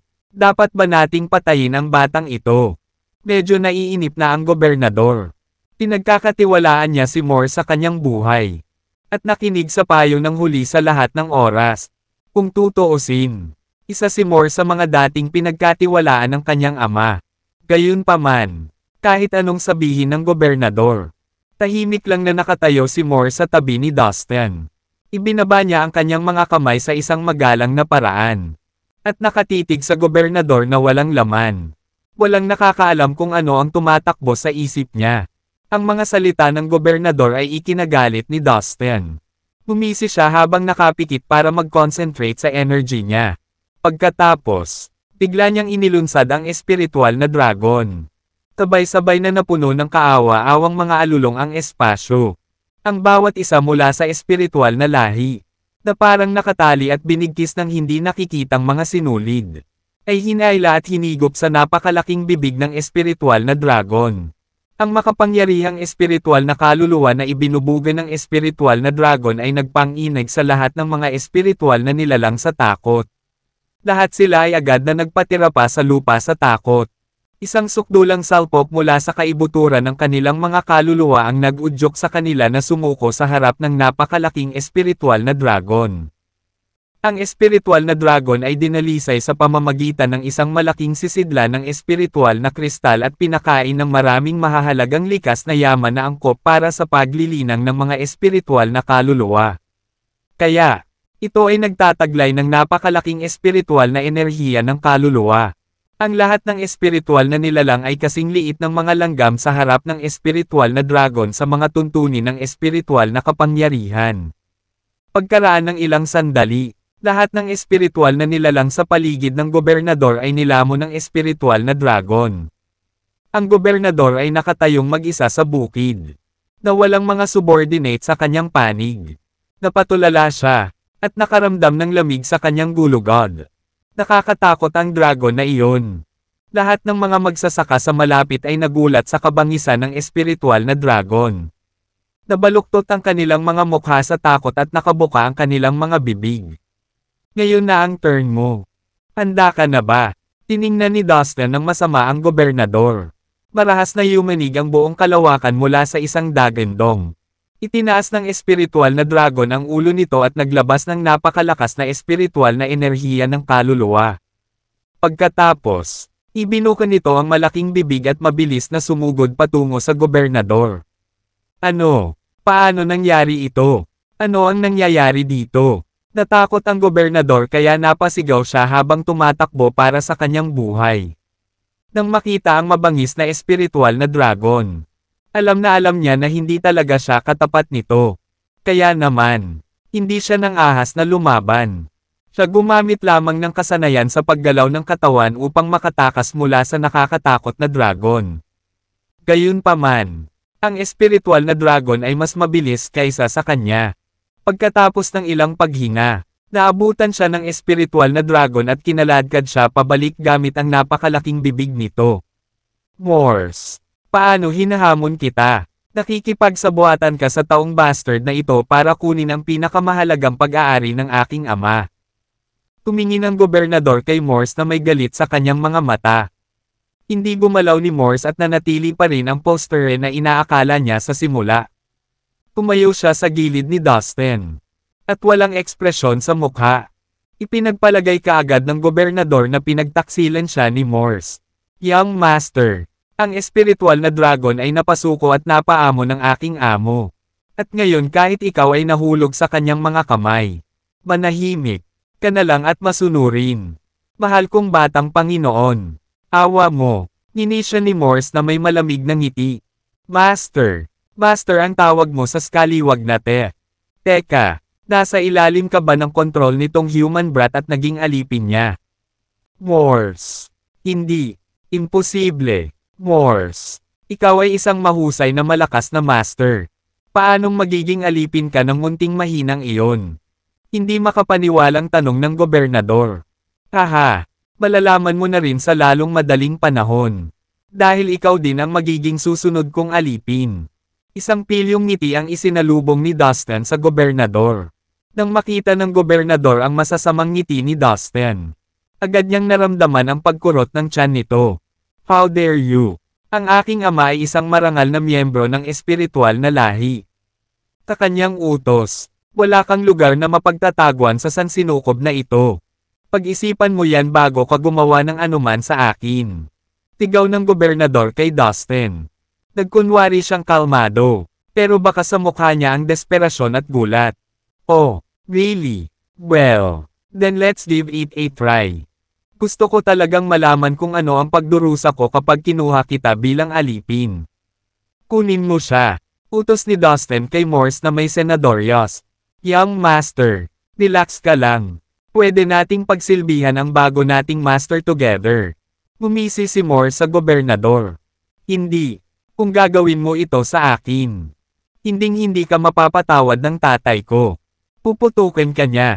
Morse, please. Huwag mong gawin ito. Ang gobernador ay nagpakawala ng isang kahabag-habag na sigaw. Tulad ng huling pag-ungol ng sino mang buhay na nilalang bago mamatay. Gayunpaman, hindi nagpakita ng pagsisisi si Morse sa mga pakiusap ng gobernador. Gaya ng itinuro ni Dustin. Ginamit niya ang kasanayang puppet string sa binatang ito. Isang nakakabinging katahimikan ang namayani sa sumunod na sandali. Natahimik ang gobernador. Ang kanyang mukha ay lumambat at ang kanyang mga mata ay kumikinang ng isang kislap ng pagkamasunurin. Guro, ang gobernador ay yumuko kay Dustin na may malaking paggalang. Oh my God! Tinawag ng gobernador ng spiritual capital si Dustin na Master. Anong nangyayari dito? Nagulat ang lahat ng mga magsasaka na naruroon sa bukid. Gayunpaman, mabilis silang nagising mula sa kanilang pagkataranta. Dustin, bastard, sabihin mo sa amin kung ano ang nangyayari. Bakit ka tinawag ng dalawang espiritual na nilalang na Panginoon? Mayroon ka bang lihim na pamamaraan na maaaring kontrolin ang mga nilalang ng espiritual na lahi at pilitin silang maging alipin mo? Narinig ko na mayroong isang malaking sisidlan ng espiritual na kristal sa ilalim ng espiritual na kabisera. Ngunit walang anumang palatandaan nito. Dustin, mas nauna kang dumating dito kaysa sa amin. Sabihin mo sa amin, kinuha mo ba ang sisidlan ng espiritual na kristal? Iyan ba bakit kakaiba ang mga bagay dito? Dustin, halika, dapat sagutin mo ang mga tanong namin. Ang mga magsasaka, lalo na ang mga batang mahuhusay na alagad ng mga pangunahing puwersa at mga immortal sa lupa, ay sumigaw kay Dustin sa matinding galit. Hahaha, napangiti si Dustin sa kanilang sinabi. Tinulyapan niya ang mga magsasaka na may pusong puno ng nakamamatay na kalooban. Dustin, isa kang mayabang at nangingibabaw na asshole. Ilang beses mo na bang na-provoke ang mga sekta natin? Ha, ngayon, ayusin natin ang sama ng loob natin. Lahat ng utang mo ay dapat bayaran ng dugo mo. Oo, hindi tayo dapat mag-aksaya ng oras sa pakikipag-usap sa kanya ng walang kaparerekon. Tere na at patayin natin siya ngayon. Ang lahat ng mga magsasaka ay nagtipon at umikot sa paligid ng Dustin. Lahat sila ay naniniwala na nakuha ni Dustin ang malaking sisidlan ng espiritual na kristal sa ilalim ng lupa. At na pinagkadalubhasaan niya ang lihim na paraan upang kontrolin ang espiritual na lahi. Ang lahat ay hinihimok ng katakawan. Gusto nilang makuha si Dustin at kunin ang lahat ng gusto nila sa kanya. Biglang umalangaw-ngaw ang isang malakas na sigaw sa buong kalawakan. Bumangon ang espiritual na dragon at itinaas ang ulo nito. Ang hindi mabilang na mga alon ng espiritual na enerhiya ng kaluluwa ay sumabog sa isang iglap at sumugod patungo sa mga magsasaka tulad ng isang malakas at mabilis na agos. What the hell? Grabe naman ang dragon na yan. Karamihan sa mga magsasaka ay umikot at nawala ng balanse mula sa pagtingin sa dambuhalang espiritual na dragon. I don't mind harvesting another batch of slaves. You are all welcome to join my family. Sa ilalim ng utos ni Dustin. Ang mataas na espiritual na puno ay yumanig ng husto. Umigit kumulang 5,000 pulang string ang agad na bumaril mula sa puno ng puno. At tumakbo patungo sa mga magsasaka sa lahat ng direksyon. Dahil na-control na ng spiritual tree ang spiritual dragon. Maaari na nitong gamitin ang spiritual soul energy ng dragon kung gusto niya. Sa ilalim ng kontrol ni Dustin. Ang espiritual na puno ay nagsagawa ng puppet strings gamit ang enerhiya ng dragon at nagawang ay maximize ang potensyal ng kasanayan. Bush! Bush! Bush! Ang mahabang iskarlate ng mga kwerdas ay patuloy na pumutok sa soul sea ng mga nakapalibot na kalahok at naggapos sa kanilang mga espiritual na kaluluwa. Sa bawat isa sa mga espiritual na kaluluwa ng mga kalahok, isang rune na papel ang nakakabit. Ang mga papel na ito ng rune ay idinisenyo ng mga sinaunang Diyos upang maiwasan ang mga kalahok na angkinan o kontrolin ng mga miyembro ng espiritual na lahi. Gayunpaman, dahil ang espiritual na puno ay kinokontrol ni Dustin. Isang tao, ang mga papel na rune ay hindi gumana laban sa espiritual na puno. Sa isang kisap mata, ang mga kalahok ay ganap na nakontrol ni Dustin. Tumakbo sila papunta sa kanya. At yumuko habang tinatawag siyang master. Ilang daang kalahok ang naging alipin ni Dustin. Ang mga cultivator na ito ay naging medyo mahina. Kaya sila ang perpektong pang-eksperimentong daga para kay Dustin. Ang proseso ng conversion ay nagresulta sa isang positibong kinalabasan. Anong klaseng evil skill ang ginamit mo lang? Ang mga mahuhusay na binata at ang mga immortal na lupa mula sa mga pangunahing puwersa ay tumitig kay Dustin na may labis na gulat na mga mata. Hindi nila maalis ang takot na nagsimulang gumapang sa kanilang mga puso. Pagkatapos ng lahat, ang buong bagay ay masyadong kakaiba para sa kanila upang maniwala. Sa isang iglap, Ang mga kalahok na ito ay naging mga alipin na may ganap na katapatan sa kanilang Panginoon. Karamihan sa kanila ay mga alagad ng mga pangunahing puwersa na tinuturing si Dustin bilang kanilang mortal na kaaway. Gayunpaman, lahat sila ay nakayuko ngayon kay Dustin at gagawin ang lahat sa kanyang utos. Hindi katakataka kung bakit ang iba sa mga kalahok na nakakita sa nangyari ay labis na nabigla at nataranta. Halip na sagutin ang kalahok na nagtanong kay Dustin. Kinokontrol niya ang espiritual na dragon at inatake ang grupo ng mga immortal sa lupa sa malapit. Sa isang segundo, naabot ng espiritual na dragon ang mga target nito at iniunat ang kanyang mga kuko upang sakupin sila. Isang malawak na karagatan ng espiritual na enerhiya ng kaluluwa ang bumagsak mula sa dragon at nilamon ang mga immortal na lupa. Natigilan at nataranta. Ang mga immortal sa lupa ay hindi makagalaw kahit isang pulgada at hindi nila nalabanan ang pag-atake. Hindi. Tigaw nila sa takot. Ang ilang makapangyarihang kalahok na nanunood ay may pagnanais na makialam at iligtas ang kanilang mga kasama ngunit hindi nila ito nagawa. Ang napakalakas na espiritual na enerhiya ng kaluluwa na inilabas ng espiritual na dragon ay nakakatakot kaya lahat ng tao sa paligid ay nahihilo at hindi man lang makatayo ng tuwid. Nakaramdam sila ng sobrang nakakatakot na aura na humadlang sa kanila na lumapit sa espiritual na dragon. Tinablot ng espiritual na dragon ang mga 15 immortal sa lupa gamit ang mga kuko nito. Ang mga puti na kwerdas ay bumaril mula sa puno ng espiritual na puno. Sa isang iglap, ang mga espiritual na kaluluwa ng mga immortal sa lupa ay lahat ay natali sa mga kwerdas. Guro, nakatayo sa harap ni Dustin. Ang mga immortal sa lupa ay magalang na yumuko at kumilos tulad ng mga pinaamo na hayop. What the hell? Napabuga ng hangin ang mga kalahok nang muli silang natarante sa ginawa ni Dustin. Yung mga Earth Immortals, napakarami nila at nakontrol niya sa loob ng ilang segundo.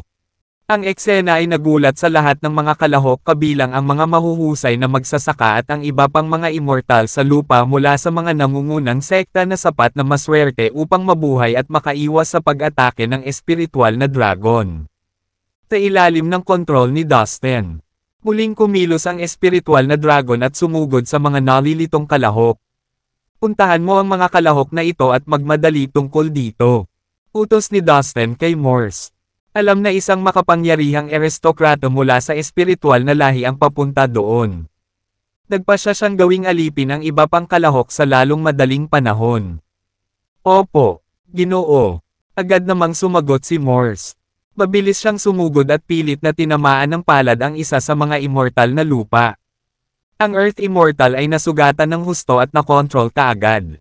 Si Morse ay isa sa mga nangungunang magsasaka ng espiritual na lahi. Sa gayon, maaari niyang lubos na samantalahin ang espiritual na batas sa universo upang lubos na mapabuti ang kanyang lakas. Sa makatuwid, maaari niyang talunin kahit ang isang Earth Immortal Master sa isang tibok ng puso. Dugong impyerno. Wala tayong pagkakataon laban sa kanila. Masyado silang makapangyarihan para mahawakan natin. Tigaw ng mga kalahok sa takot at takot. Inamin nila na hindi nila maaaring alisin ang pinagsamang kapangyarihan ni Morse at ng espiritual na dragon. Tumakbo para sa iyong buhay. Ang lahat ng natitirang kalahok ay nagsimulang tumakbo ng mabilis hanggat kaya nila at naghiwa-hiwalay sa iba't ibang direksyon. Seryoso. Puro usap-usapan tong mga ta. Galit na galit sila kanina at pinagbantaan akong kitilin. Tapos ngayon tumatakbo silang lahat na nakabuntot sa pagitan ng mga paa. Napangiti si Dustin sa pagkadismaya. Gayunpaman, hinabol ng espiritual na dragon at Morse ang lahat ng mga kalahok.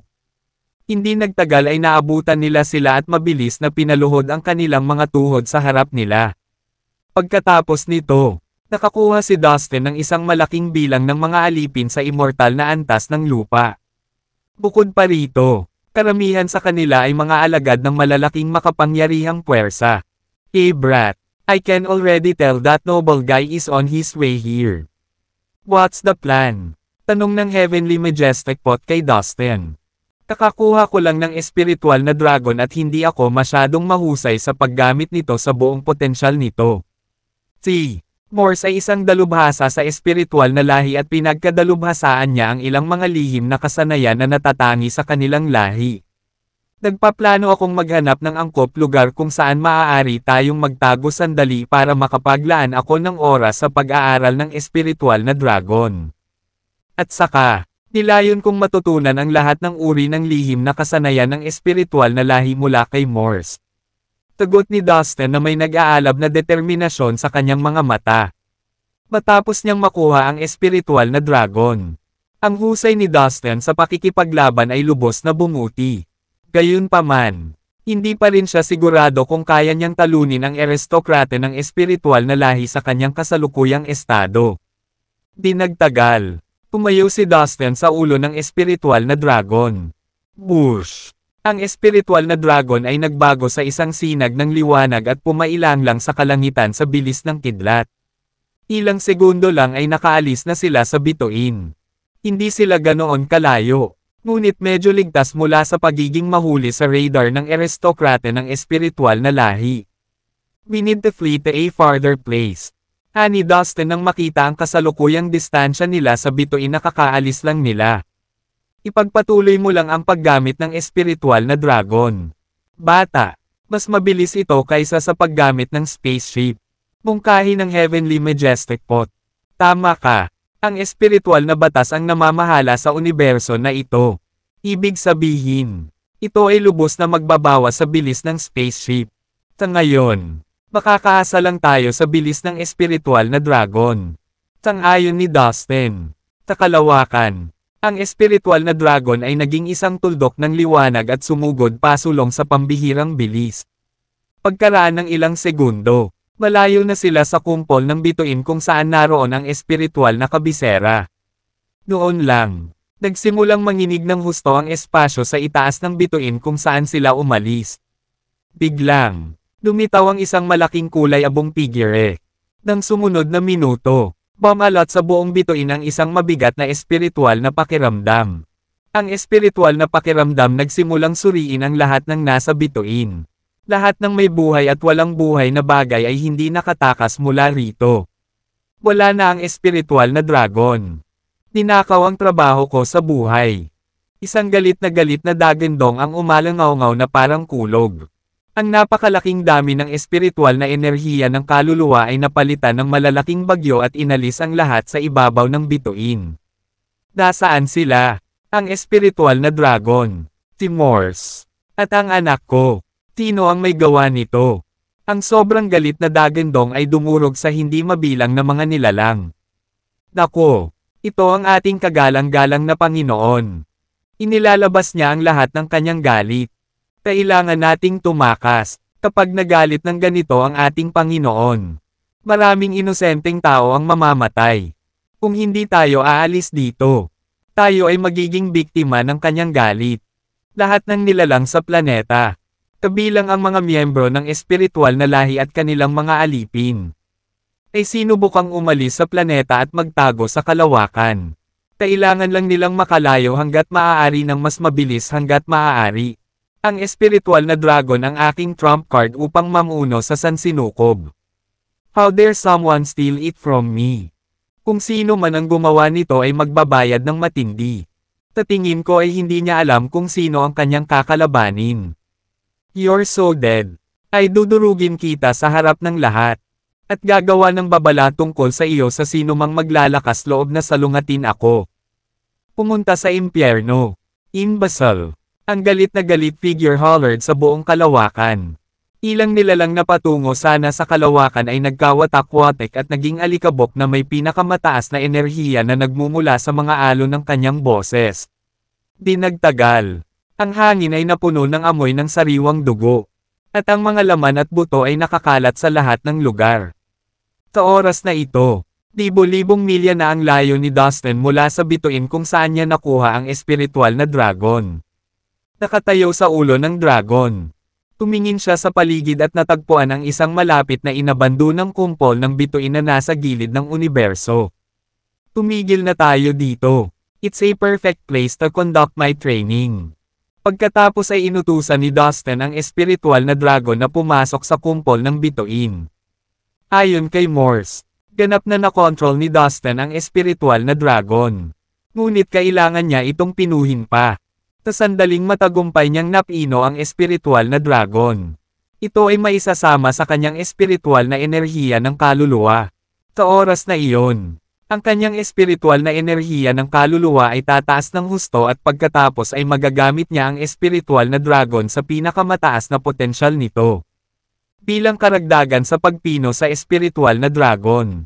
Pinalak din ni Dustin na maasa ang puppet strings at matutunan ang iba pang mga lihim na kasanayan na taglay ng espiritual na lahi. Dahil si Morse ay isang pambihirang master ng espiritual na lahi at nakabisado ang ilang makapangyarihang lihim na pamamaraan ng kanilang lahi. Naisip ni Dustin na siya ay magiging isang angkop na guro. Tungkol sa ikalawang pagsubok sa Primordial Road. Naniniwala si Dustin na maaari niyang ipagpaliban ang pangangaso ng mga miyembro ng espiritual na lahi hanggang sa mapadali niya ang espiritual na dragon. Sa sandaling nagawa niyang pinuhin ito, ang pagpatay ng sapat na espiritu upang makapasa sa pagsusulit ay magiging isang piraso lamang ng cake. Habang nakahanap si Dustin ng maganda at tahimik na lugar sa desyerto na kumpol ng bituin. Pumasok siya sa spaceship at hiniling sa Heavenly Majestic Pot na ay set up ang track hiding array para hindi makita ang barko at maiwasan ang iba na mahanap ang barko sa pamamagitan ng espiritual. Kahulugan. Ginawa rin ng GNOME ang space isolating skill upang putulin ang espasyo kung saan ang barko ay mula sa paligid nito. Para lang maging ligtas. Hiniling pa ni Dustin kay Darby na magsagawa ng minanang lihim na kasanayan ng lahi ng Tombay gamit ang Eye of the Ghost Dumb Ancestor. Ang pamamaraan na ito ay magbibigay daan sa kanya upang pigilan ang iba sa pagdetect ng espasyo kung saan naroon si Dustin sa pamamagitan ng kanilang espiritual na mga pandama. Sa espiritual na batas na lalong nagpapahina sa mga epekto at kapangyarihan ng mga kasanayang ito. Halos imposible para sa mga tagalabas na hanapin si Dustin. Tinimulan ni Dustin ang kanyang pagsasanay at nagsimulang pinuhin ang espiritual na dragon. Dahil kinokontrol ni Dustin ang espiritual na dragon sa pamamagitan ng espiritual na puno. Hindi magtatagal ang proseso ng pagdadalisay. Daan-daang milyong milya ang layo. Nagsimulang tumahimik ang planeta kung saan nakatakas si Dustin. Ang aristokrate ng espiritual na lahi sa wakas ay huminahon. Gayunpaman, mula sa pagbuhos ng kanyang galit, hindi mabilang na mga inosenteng buhay ang nabura sa universo sa loob lamang ng ilang minuto. Ang nananatili sa planeta ay hangin na puno ng malakas na amoy ng dugo. At mga bante ng buto at laman na nakakalat sa lahat ng dako. Sa sandaling iyon, ang mga nakaligtas sa planeta ay nakahiga pa rin sa lupa at hindi nang ahas na kumilos. Thank goodness. Mukhang nawala na rin sa wakas ang galit niya. Mabubuhay pa tayo sa ibang araw. Gaman ang pakiramdam ng bawat nilalang nang mapansin nilang tumigil ang aristokrate sa pagbuga ng nakakakilabot na espiritual na enerhiya ng kaluluwa. Alam nila na sa tuwing nagagalit ang aristokrate, hindi mabilang na mahihinang nilalang ang tiyak na malalagay sa gulo at maaari pang mawalan ng buhay. Kinailangan ko ng napakatagal na panahon at nagastos ako ng maraming mahalagang likas na yaman upang linangin ang espiritual na dragon na iyon. Walang sino man ang makakaalis nito sa akin. Hindi alam ng tanga na iyon na ang dragon ay may marka ng aking espiritual na kaluluwa. Mahahanap ko ito maliban kung wala ito sa sansinukob na ito. Maghintay ka lang at tingnan. I will track you down and make you regret pulling off this stupid stunt of yours. Bulalas ng aristokrate. Pagkatapos noon, sa wakas ay kumalma na siya. Umupo siya nang nakakrus ang mga paa at lumutang sa kalawakan. Hindi nagtagal ay lumabas ang mga bakas ng espiritual na sense energy mula sa kanyang sarili. Ulo at mabilis na kumalat. 2/3. Sa kanyang pinakamataas na antas. Naskan niya ang buong universo sa pamamagitan ng kanyang espiritual na kahulugan. Gayunpaman, salamat sa napakatalino na mga kasanayang itinakda ng mga kasama ni Dustin. Ang kanilang lokasyon ay napakahusay na nakatago. Nakatulong din ito na sila ay medyo malayo. Mula sa aristokrata habang sila ay nasa gilid ng sansinukob. Dahil dito, nabigo ang aristokrate sa paghahanap kay Dustin. Damn it! Ang galing mo magtago-tago ha. Huwag mong isipin na makakatakas ka sa akin. Sabi ng aristokrata habang nagngangalit ang kanyang mga ngipin. Na namumula ang mukha sa galit. 2 araw na ang lumipas. At gayon pa man, wala ni isang bakas na mahanap. Sa pagkakataong ito, iniluwa niya ang mas orihinal na esensya ng dugo. Namutla ang mukha niya pagkatapos noon. Kasanayan sa paghahanap ng kaluluwa. Sabi niya sa mahinang umaatungal na boses. Pagkatapos ay binibigkas niya ang mga mahiwagang spells at itinuro ang espasyo sa kanyang harapan. Ang orihinal na esensya ng dugo na kakalabas niya lang ay nahahati sa libo-libong hibla at bawat isa ay naging malatao na miniature na may nagniningning na mga mata. Mabilis na naghiwa-hiwalay ang maliliit na tao at naglaho sa kawalan. Pagkatapos gamitin ang soul locating skill, ang aristokrata ay humina ng husto. Nagmamadali siyang naglabas at inubos ang maraming mahalagang likas na yaman upang mapunan ang kanyang lakas. Samantala, isang kawan ng mga kalahok ang nagtuloy sa paglilitis. Habang nagpapatuloy ang paglilitis, maraming kalahok ang pinatay ng mga espiritu at kabaliktaran. Ang matinding labanan sa pagitan ng mga magsasaka at ng mga miyembro ng espiritual na lahi ay naganap saan man sa universo. Unti-unti, nakikilala ng mga kalahok ang kanilang mga kaaway. Natutunan nila ang kanilang mga kahinaan at kung paano nila ito madaling harapin. Bilang resulta, nagsimula silang makakuha ng mataas na kamay laban sa mga miyembro ng espiritual na lahi. Dahil ang pangunahing batas na namamahala sa universo ay ang espiritual na batas. Tinamantala ng mga magsasaka ang pagpapahusay ng kanilang espiritual na enerhiya ng kaluluwa. Ang karamihan sa mga kalahok ay natanto ang katotohanan ito at nagsimulang magtrabaho sa kanilang espiritual na enerhiya ng kaluluwa. Marami sa kanila ang nakakuha ng malaking bilang ng mga espiritual na kristal. Na kapag matagumpay na napino, matalas nilang tataas ang kalidad ng kanilang espiritual na enerhiya ng kaluluwa. Sa pangkalahatan, ang pagsubok ay nagsasangkot ng maraming panganib at pagkakataon para sa mga kalahok. Kapag ang isang buong pulutong ng mga magsasaka ay nakapasa na sa ikalawang pagsubok sa pamamagitan ng pagkatay ng sapat na bilang ng mga espiritu, hindi sila umalis kaagad sa mundo. Sa halip, naghanap sila ng isang liblib na lugar kung saan maaari nilang samantalahin ang espiritual na batas na namamahala sa universo upang linangin ang kanilang espiritual na enerhiya ng kaluluwa. Sa kabilang banda, pinili ng ilang kalahok na umalis sa sandaling makuha nila ang kinakailangang bilang ng mga puntos. Pagkatapos ng lahat, ang universo ay isang napaka-peligrong lugar. Palaging may mataas na pagkakataon na makabangga ang makapangyarihang mga master ng espiritual na lahi na maglalagay sa kanila sa malaking panganib. Sa wakas, dumating ang araw na iminulat ng aristokrata ang kanyang mga mata pagkatapos ng mahabang panahon na pagninilay-nilay. Haha! Sa wakas nahanap ko na ang palihim na daga. So isang human brat na may mababang cultivation base ang may pananagutan sa lahat ng ito. Gayunpaman, ang taong lalaking ito ay tila may napakahalagang kayamanan na nauugnay sa espiritual na kaluluwa. Sa tingin ko ang kayamanan na ito ay magiging lubhang kapaki-pakinabang sa akin. Kung mahawakan ko ito, baka bumangon ako at talunin ang lahat ng iba pang mga aristokrate sa universo. Kapag nangyari iyon, aakyat ako ng mataas at ako ang pangalawa sa pinakamalakas sa tabi ng ating Supreme Grandmaster. Haha, isa itong blessing in disguise. Ngayon, babawiin ko ang espiritual na dragon. Dagdag pa rito, kukunin ko rin ang hindi mabibaylang kayamanan na taglay ng taong brat na iyon. Tuwang-tuwa ang sigaw ng aristokrata. Ang mga miniature na tulad ng tao na nilikha niya ay lumabas mula sa kawalan at bumalik sa kanyang ulo upang maging bahagi ng kanyang espiritual na enerhiya ng kaluluwa. Mabilis siyang tumayo at hindi nag-aksaya ng oras nagmadali siyang pumunta sa gilid ng universo. Habang tumatakbo siya patungo sa kinaroroonan ni Dustin, inutusan niya ang lahat ng kanyang nasasakupan sa kanyang isip na umalis at palihim na sundan siya sa kanyang destinasyon. Nang sumunod na araw, ang kumpol ng bituin kung saan nagtatago si Dustin ay ganap na napapaligiran ng hindi mabilang na mga miyembro ng espiritual na lahi at ng kanilang mga alipin. Master, mayroon akong masamang balita. Kami ay nasa ilalim ng pagkubkob. Ang mga espiritu ay nandito na pinamumunuan ng isang makapangyarihang aristokrata. Nagulat si Morse kay Dustin nang mapansin niya ang kanilang mga kaaway. Sa isang kumpol ng bituin malapit sa gilid ng universo. Maraming mga espiritu at kanilang mga alipin ang nagtipon, na sumasakop sa halos buong lugar na magagamit.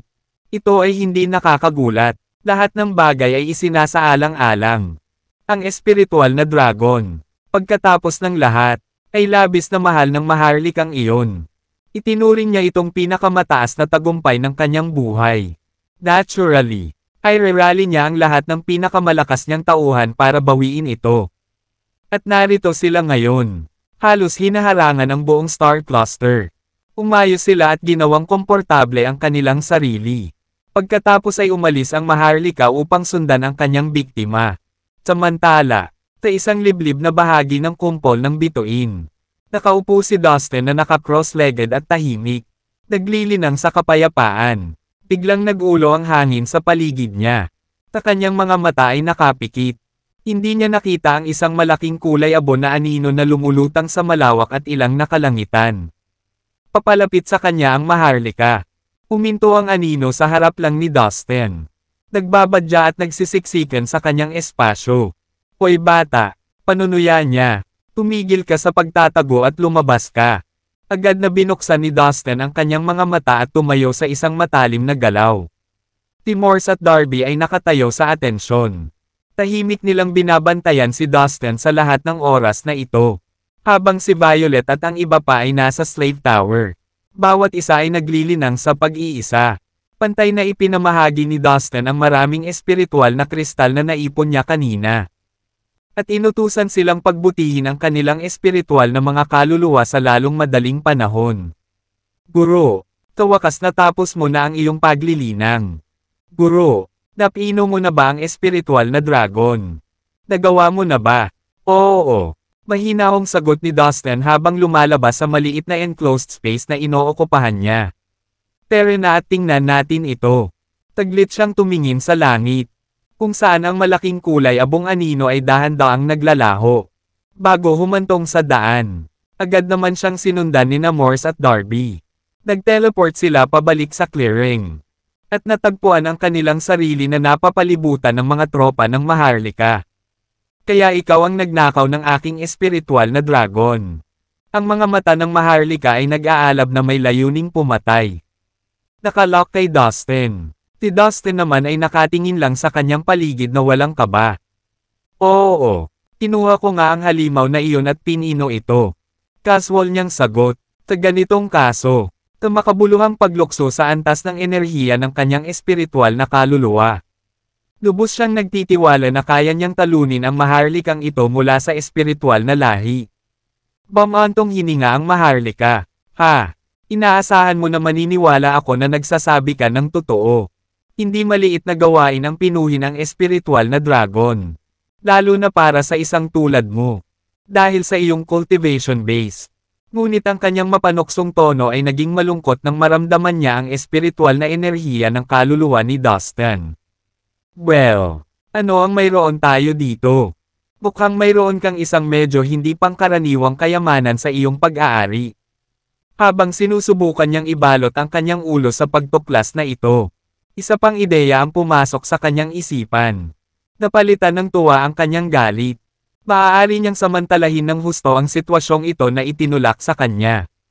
Ito ay napakahusay. Paano kung mayroon ka na ngayon ng espiritual na dragon? Hindi ito mahalaga sa lalong madaling panahon. Babawiin ko kung ano ang sa akin. Kasama ang lahat ng iba pang hindi mabibaylang bagay na mayroon ka. Isang malupit na ngiti ang isinalubong niya kay Dustin. Pagkatapos ay huminto siya nang may naalala siya. Siya nga pala, tanong niya, na ikinulong ang kanyang mga kamay sa kanyang likuran. Nasaan ang aking anak? Sagot ni Dustin na may malamig na pagwawalang bahala. Ibig mong sabihin, isa sa mga alipin ko. Gamit ang kanyang espiritual na kahulugan. Ipinatawag niya ang gobernador ng espiritual na kabisera. Guro, agad na lumitaw ang lalaki. Yumuko kay Dustin para magbigay galang. Ito ay walang iba kundi ang anak ng Maharlika.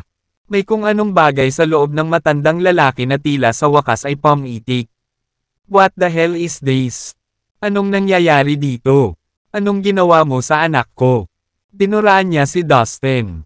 No son of mine will call some human bastard his master. This must be some trick you're trying to pull on me. Taabot ng pagkakaalam ng Maharlika hanggat alam ng sino man sa kanilang lahi sila lamang ang espiritual na lahi ang may kakayahang kontrolin ang ibang mga lahi. Ang kabaligtaran na nangyayari ay hindi kailanman narinig. Walang ibang nilalang ang may kakayahang alipinin ang mga espiritual na lahi. Posible bang ito ay, dahil ba ito sa kayamanan na mayroon ka na may kaugnayan sa espiritual na kaluluwa? Ang sumabog na bagay na iyon ay tila mas makapangyarihan kaysa sa una kong naisip. Haha, nakakakilig. Nasasabik akong malaman kung ano pang makapangyarihang kayamanan ang itinatago mo. Iniunat niya ang kanyang kamay para sunggaban si Dustin, na madaling naiwasan ng huli. Ang nakaunat pa ring kamay ay naglabas ng napakalaking enerhiya noon, na naging mainit at mabigat ang hangin tulad ng sa kailaliman ng kumukulong dagat. Bastard! Halika rito! Habang sumisigaw ang Maharlika, hindi mabilang na mga kidlat ang bomb-alot sa kalangitan. Ang puwersa ng walang katapusang kapangyarihang espiritual na batas ay napalitan ng 100,000 milya ang lapad na itim na ulap at dumating sa Dustin. Sa isang tagamasid, para bang isang galit at mapaghiganting Diyos ang darating para si Dustin para bigyan siya ng parusa. Well, kung gusto mong makipag-away ng husto, ang tawag ni Dustin, then a fight I shall give you. Hindi man lang siya natakot sa ipinakitang lakas ng matandang lalaki. Kabaligtaran, nangangati siyang subukan ang kanyang sarili laban sa Maharlika. Lalo na ngayong tapos na niyang pinuhin ang espiritual na dragon. Bang! Isang siyam na patong na Crimson Pagoda ang lumabas mula sa Dustin's Soul Sea at pumindot pasulong, na nag-iwan ng bakas ng dumadagandong na espiritual na enerhiya ng kaluluwa sa likuran nito. Ito ay isa sa mga lihim na kasanayan ng espiritual na lahi. Ang Spirit Pressing Tower. Humph! Isang suntok lang ang pinalo ng Maharlika sa pulang-pula na pagoda. At nagkapira-piraso ito. Habang ginagawa niya, isang nakabubulag na sinag ng puting liwanag ang sumikat mula sa pagsabog. Ang enerhiya nito ay sumasagi sa sarili sa espiritual na batas. Bang! Ang magkakaugnay na enerhiya ay umikot sa sarili nito, na bumubuo ng isang marahas na unos na walang patutunguhan na gumagalaw sa paligid ng kalawakan. Ang hindi inaasahang kaguluhan nito ay yumanig sa buong kumpol ng bituin. Sa wakas ay lumayo ito sa kung saan silang lahat, at natunaw sa malayo. Sa pag-aayos ng alikabok, nagsimulang maunawaan ng mga espiritu at ng mga alipin ang nangyari. Nililin lang ba ako ng mga mata ko? Ang taong brat na iyon ay talagang kayang hawakan ang kanyang sarili laban sa ating Panginoon. Ang realisasyon ay nagdulot sa kanila ng gulat at hindi makapagsalita. Ito ay hindi pa nagagawa. Hindi maisip kahit na, sa buong buhay nila, nakita nila ang Maharlikang ito na para bang isa siyang Diyos. Isang di matatalo na nilalang na nagtataglay ng di masusukat na lakas. Siya ay isang nakakatakot na pag-iral na humawak sa universo sa kanyang palad. At out of nowhere dumating ang mukhang tao na ito. Hindi lamang siya gumuhit ng mga puwersa laban sa Maharlika. Ngunit pinatunayan din niya ang kanyang sarili bilang isang karapat-dapat na kalaban ng pantay. Posibleng mas malaking kapangyarihan. Ito ay sa halip exhilarating. Dapat kong sabihin, hindi napigilan ni Dustin ang kanyang kumpiyansa. Sa kanya, napagdesisyonan na ang kinalabasan ng showdown na ito. Mag-ikot ulit tayo. Nanguna sa pag-atake sa pagkakataong ito. Pinakawalan niya ang omnipotent lightness. Patay ka. Hamak na tao. Nagdilim ang mukha ng Maharlika sa galit. Alam niya ang sikreto sa napakaraming espiritual na enerhiya ng kaluluwa ni Dustin. Ito ay dahil napinaw niya ang espiritual na dragon. Nalampasan na niya ngayon ang Maharlika sa napakaraming haba. Hindi bale, may kalamangan pa rin ang Maharlika kay Dustin. Siya ay isang cultivator na nagsanay ng maraming lihim na kasanayan mula sa espiritual na lahi, mayroon siyang mas mayamang karanasan sa pakikipaglaban. Walang paraan na makakasabay siya ni Dustin sa aspetong iyon. Boom! Ginagamit ni Dustin ang mga lihim na kasanayan na kamakailan lang niyang natutunan. Ang mga alon ng enerhiya ay dumaloy sa ibabaw na parang nagngangalit na mga alon. Ang dalawa ay nagpatuloy sa pag-aaway ng ilang sandali. Ang kanilang malalakas na pag-atake ay nagkansela sa bawat isa sa bawat oras. Hanggang sa, bang! Ang isa sa mga suntok ng Maharlika ay dumapo kay Dustin. At natapon siya ng ilang yarda sa likod. Natuwa ang Maharlika sa panandaliang tagumpay na ito. Haha! Anong masasabi mo ngayon, boy? Kahit na pinino mo ang espiritual na dragon at ginamit ang kapangyarihan nito, hindi ka pa rin makakapantay sa akin. I'll be sending you to hell now. Tawa siya ng tawa habang humahakbang papunta sa kung saan nakahiga si Dustin. Fuck this, naisip ni Dustin habang unti-unti siyang natauhan. Ang blowback na iyon doon ay nagawa niyang bulunan kahit papaano. Kalimutan mo na ito. Kailangan ko lang tapusin ito sa lalong madaling panahon. Kung ipagpapatuloy natin ang lahat ng kaguluhang ito, baka maakit natin ang atensyon ng iba pang mga Maharlika mula sa kanilang lahi. Isasama nila ako at mangyayari iyon. Na maging isang tunay na sakit sa puwet. Ngunit kahit na mas masahol pa kaysa doon, maaari nating gisingin ang tunay na makapangyarihan. Nabalitaan na nagtataglay ng mas nakakatakot na lakas kaysa sa sinumang kasalukuyang umiiral. Siya ay nakatago at natutulog. Kung magising ang isang iyon, hindi lang ako, kundi ang iba pang kalahok na kailangang harapin ang mga kahihinatnan. Kung tutuusin, tumarahas na labanan ngayon. Naramdaman niya ang higit sa isang malakas na espiritual na pakiramdam na dumadagandong mula sa iba't ibang sulok ng universo. Ligtas na ipagpalagay na ang mga nagdadala ng mga espiritual na pandaman na ito ay walang iba kundi ang iba pang mga Maharlika mula sa espiritual na lahi. Nang siya ay muling makatayo, muling umalangaw-ngaw ang boses ng Maharlika. Heto, brat, tikman mo ang minanang lihim na pamamaraan ng ating lahi. Ang puppet strings. Tinundan ito ng malupit na tawa. At pagkatapos, swoosh! Ang makapal na lubad na pulang-pula ay tumakbo patungo sa Dustin sa isang malakas na buhos ng ulan. Tumago sa kanyang isip at pumasok sa kanyang soul sea. Ang mga kwerdas ay nagpaikot-ikot, na parang may hinahanap, bago bumaling sa espiritual na kaluluwa ni Dustin. Bago ang mga lubad ay nakakabit sa kanilang mga sarili sa paligid nito. Ang espiritual na puno ay lumitaw, na humaharang sa kanilang landas kasama ang napakalaking puno nito. Pagkatapos ay umungal ang espiritual na dragon at sinuntok ang mga kwerdas. Sabay-sabay na nilalamon ang mga ito. Sa sandaling iyon, sabay na binuksan ni Dustin at Darby ang eyes of the Ghost Dom Ancestor. At sinisingil ang Maharlika. Bago pa nila siya maabot, bumaril ang espiritual na dragon mula sa soul sea ng Dustin at mabilis na nalampasan sila. Ito ay gumawa ng isang beeline para sa Maharlika. Mamatay. Umiyak si Dustin. Inilunsad ang kanyang pinakamabangis na pag-atake. Mayroon siyang pinagsamang lakas ng espiritual na dragon, ang espiritual na puno, at dalawang mata ng Ghost Dom Ancestor. Nang ang lakas ng kanyang pag-atake ay nawala hanggang sa mga huling kislap nito. Tinalubong ito ng paningin ng katawan ng Maharlika na lumukot sa lupa. Mga dagwang sugat at mga marka na tumatakbo sa kanyang mga paa. Lumapit si Dustin at pinagmasdan ang Maharlikang nahihirapang huminga. Mamatay. At kasama nito, ang espiritual na dragon at ang espiritual na puno ay lumipat sa dagat ng kaluluwa ng naghihingalong tao.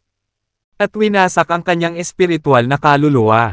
Nako, ayokong mamatay ng ganito. Nakahinga ang aristokrate ng nanginginig na hininga. Nagyayelong malamig na pawis na namumuo sa kanyang balat. Ang kanyang kapalaran ay seliado dahil hindi niya napigilan ang sabay-sabay na pag-atake mula sa espiritual na dragon, sa espiritual na puno, at sa mata ng Ghost Dom Ancestor ng Dustin at Darby. Ang kanyang espiritual na kaluluwa ay namatay sa sandaling ang kanyang huling mga salita ay umalis sa kanyang mga labi.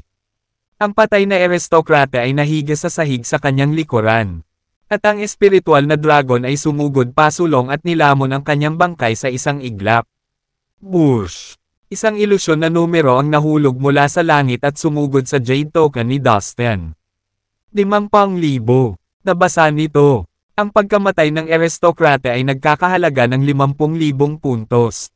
Ang pagsubaybay sa mga miyembro ng espiritual na lahi ay isang nakakatakot na gawain dahil ang bawat isa sa kanila ay palihim at may malaking bilang ng mga alipin sa ilalim ng kanilang kontrol. Ang pagpatay sa kanila ay hindi isang madaling misyon. Kaya naman, 2,000 puntos lamang ang kailangan ng mga kalahok upang makapasa sa pagsusulit. Master, hindi ako makapaniwala na pinabagsak mo ang isang aristokrata. Nakakabilib. Pinagsalikop ni Morse ang kanyang mga kamay. Alam niya na si Dustin ay isang makapangyarihang individual. Ngunit hindi niya alam na ganito siya kalakas. Natarante siya nang makitang ibinaba niya ang aristokrata. Ang espiritual na dragon na ito ay talagang isang kamangha-manghang kayamanan. Pinuri ni Dustin. Natutuwa sa kapangyarihan ng espiritual na dragon. Marami siyang nakinabang sa pagpino sa dragon. Ha! Something's off. Parang hindi ko maramdaman ang Panginoon natin. Anong nangyayari? May kutob ako na may nangyari na sa ating Panginoon. Nahulog na ba ang ating Panginoon? Sa di kalayuan, ang mga miyembro ng espiritual na lahi na nagtrabaho para sa namatay na aristokrata ay nadama na may mali dahil hindi nila makita ang kanilang Panginoon. Natarante sila.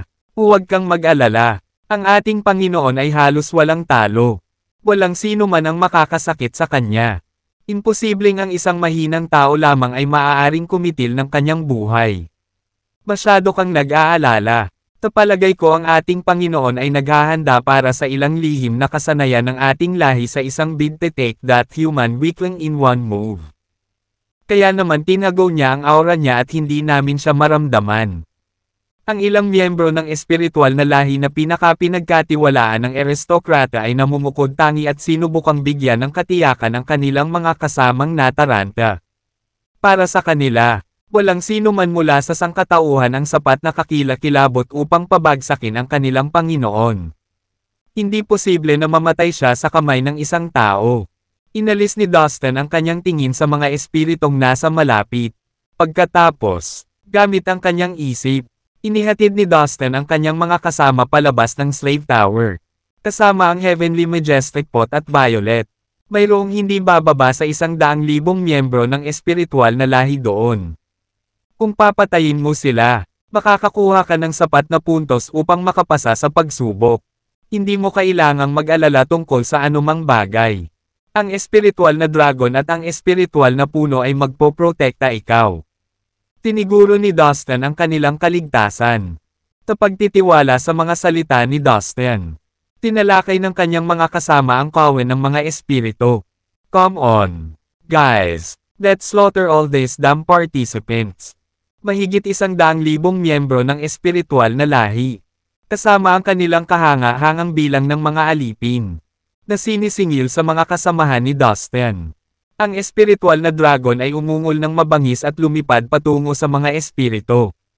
Naglabas ito ng napakaraming espiritual na enerhiya ng kaluluwa na kumalat sa lahat ng direksyon. At ang mga espiritong iyon na nakipag-ugnayan sa enerhiya ay naramdaman na ang kanilang mga binti ay nanlalambot.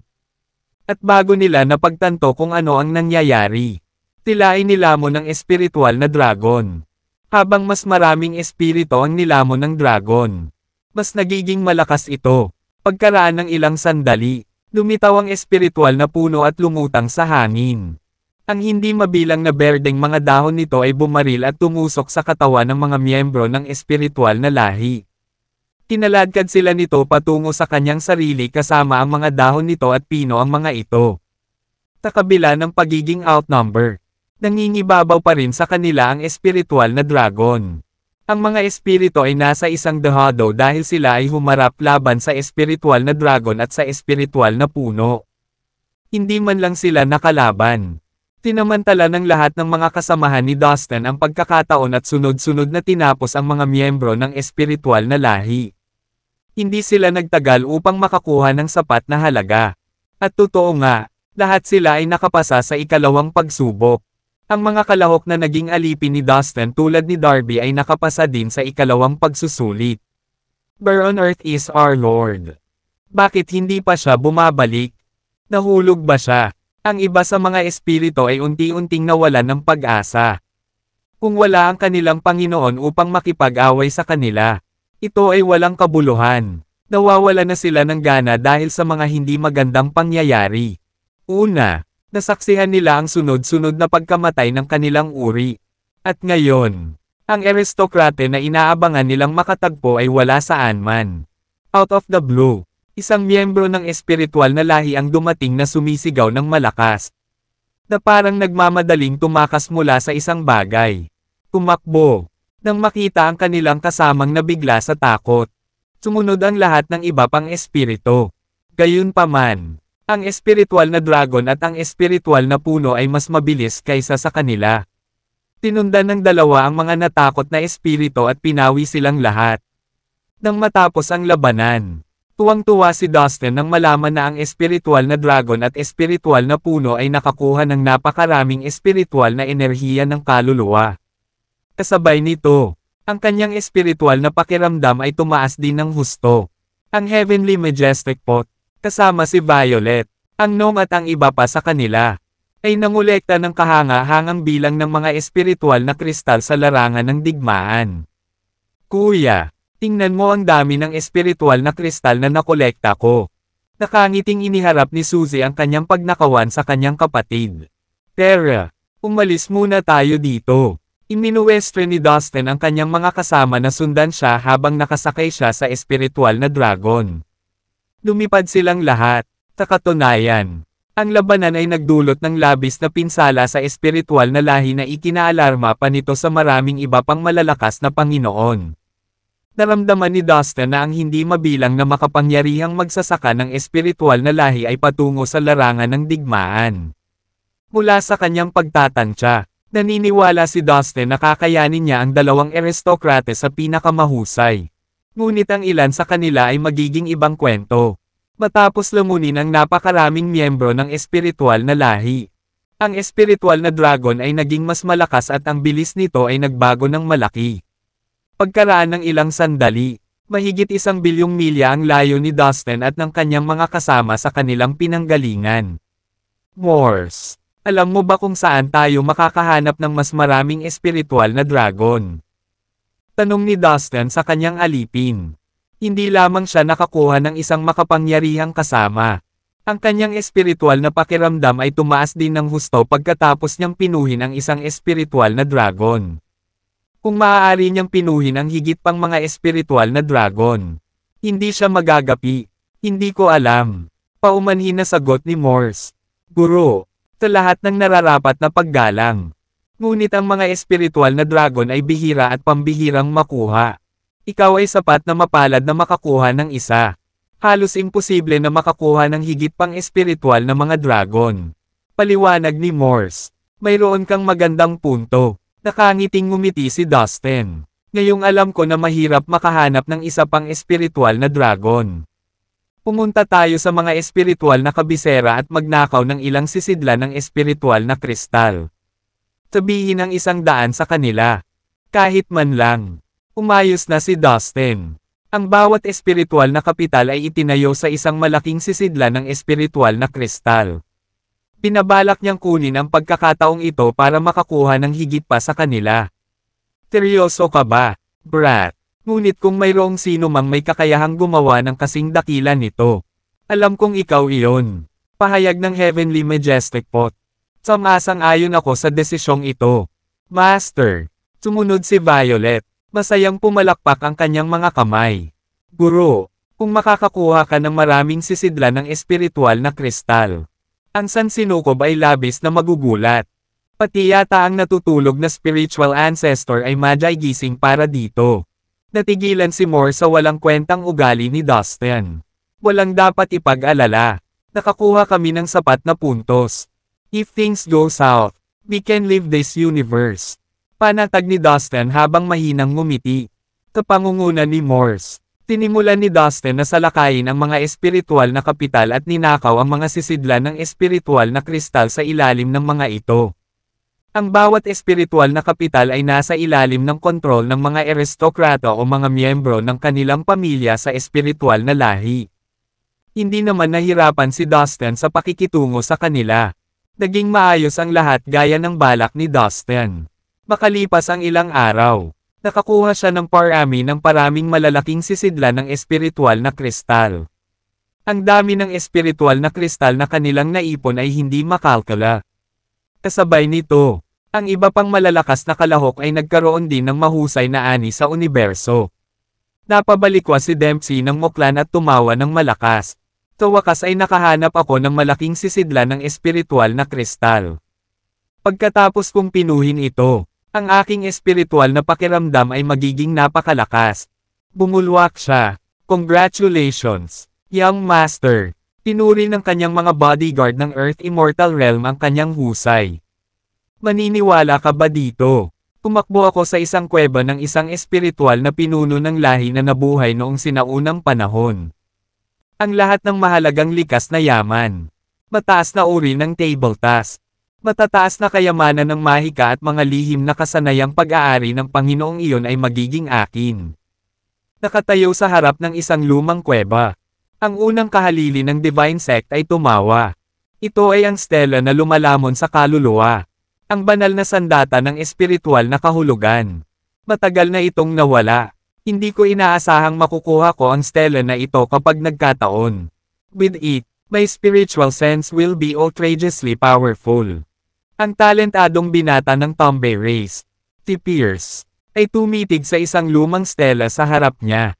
Nanginginig sa pananabik. Bukod sa kanila, ang ibang mga kalahok ay may kanya-kanyang pakikipagsapalaran at ani. Masamang balita. Nabalitaan kong mahigit 150 espiritual na kabisera ang hinalughog ngayon. Sa universo, maraming mga aristokrate na nasa kalagitnaan ng kanilang pagsasanay ang nakatanggap ng mga ulat mula sa kanilang mga nasasakupan.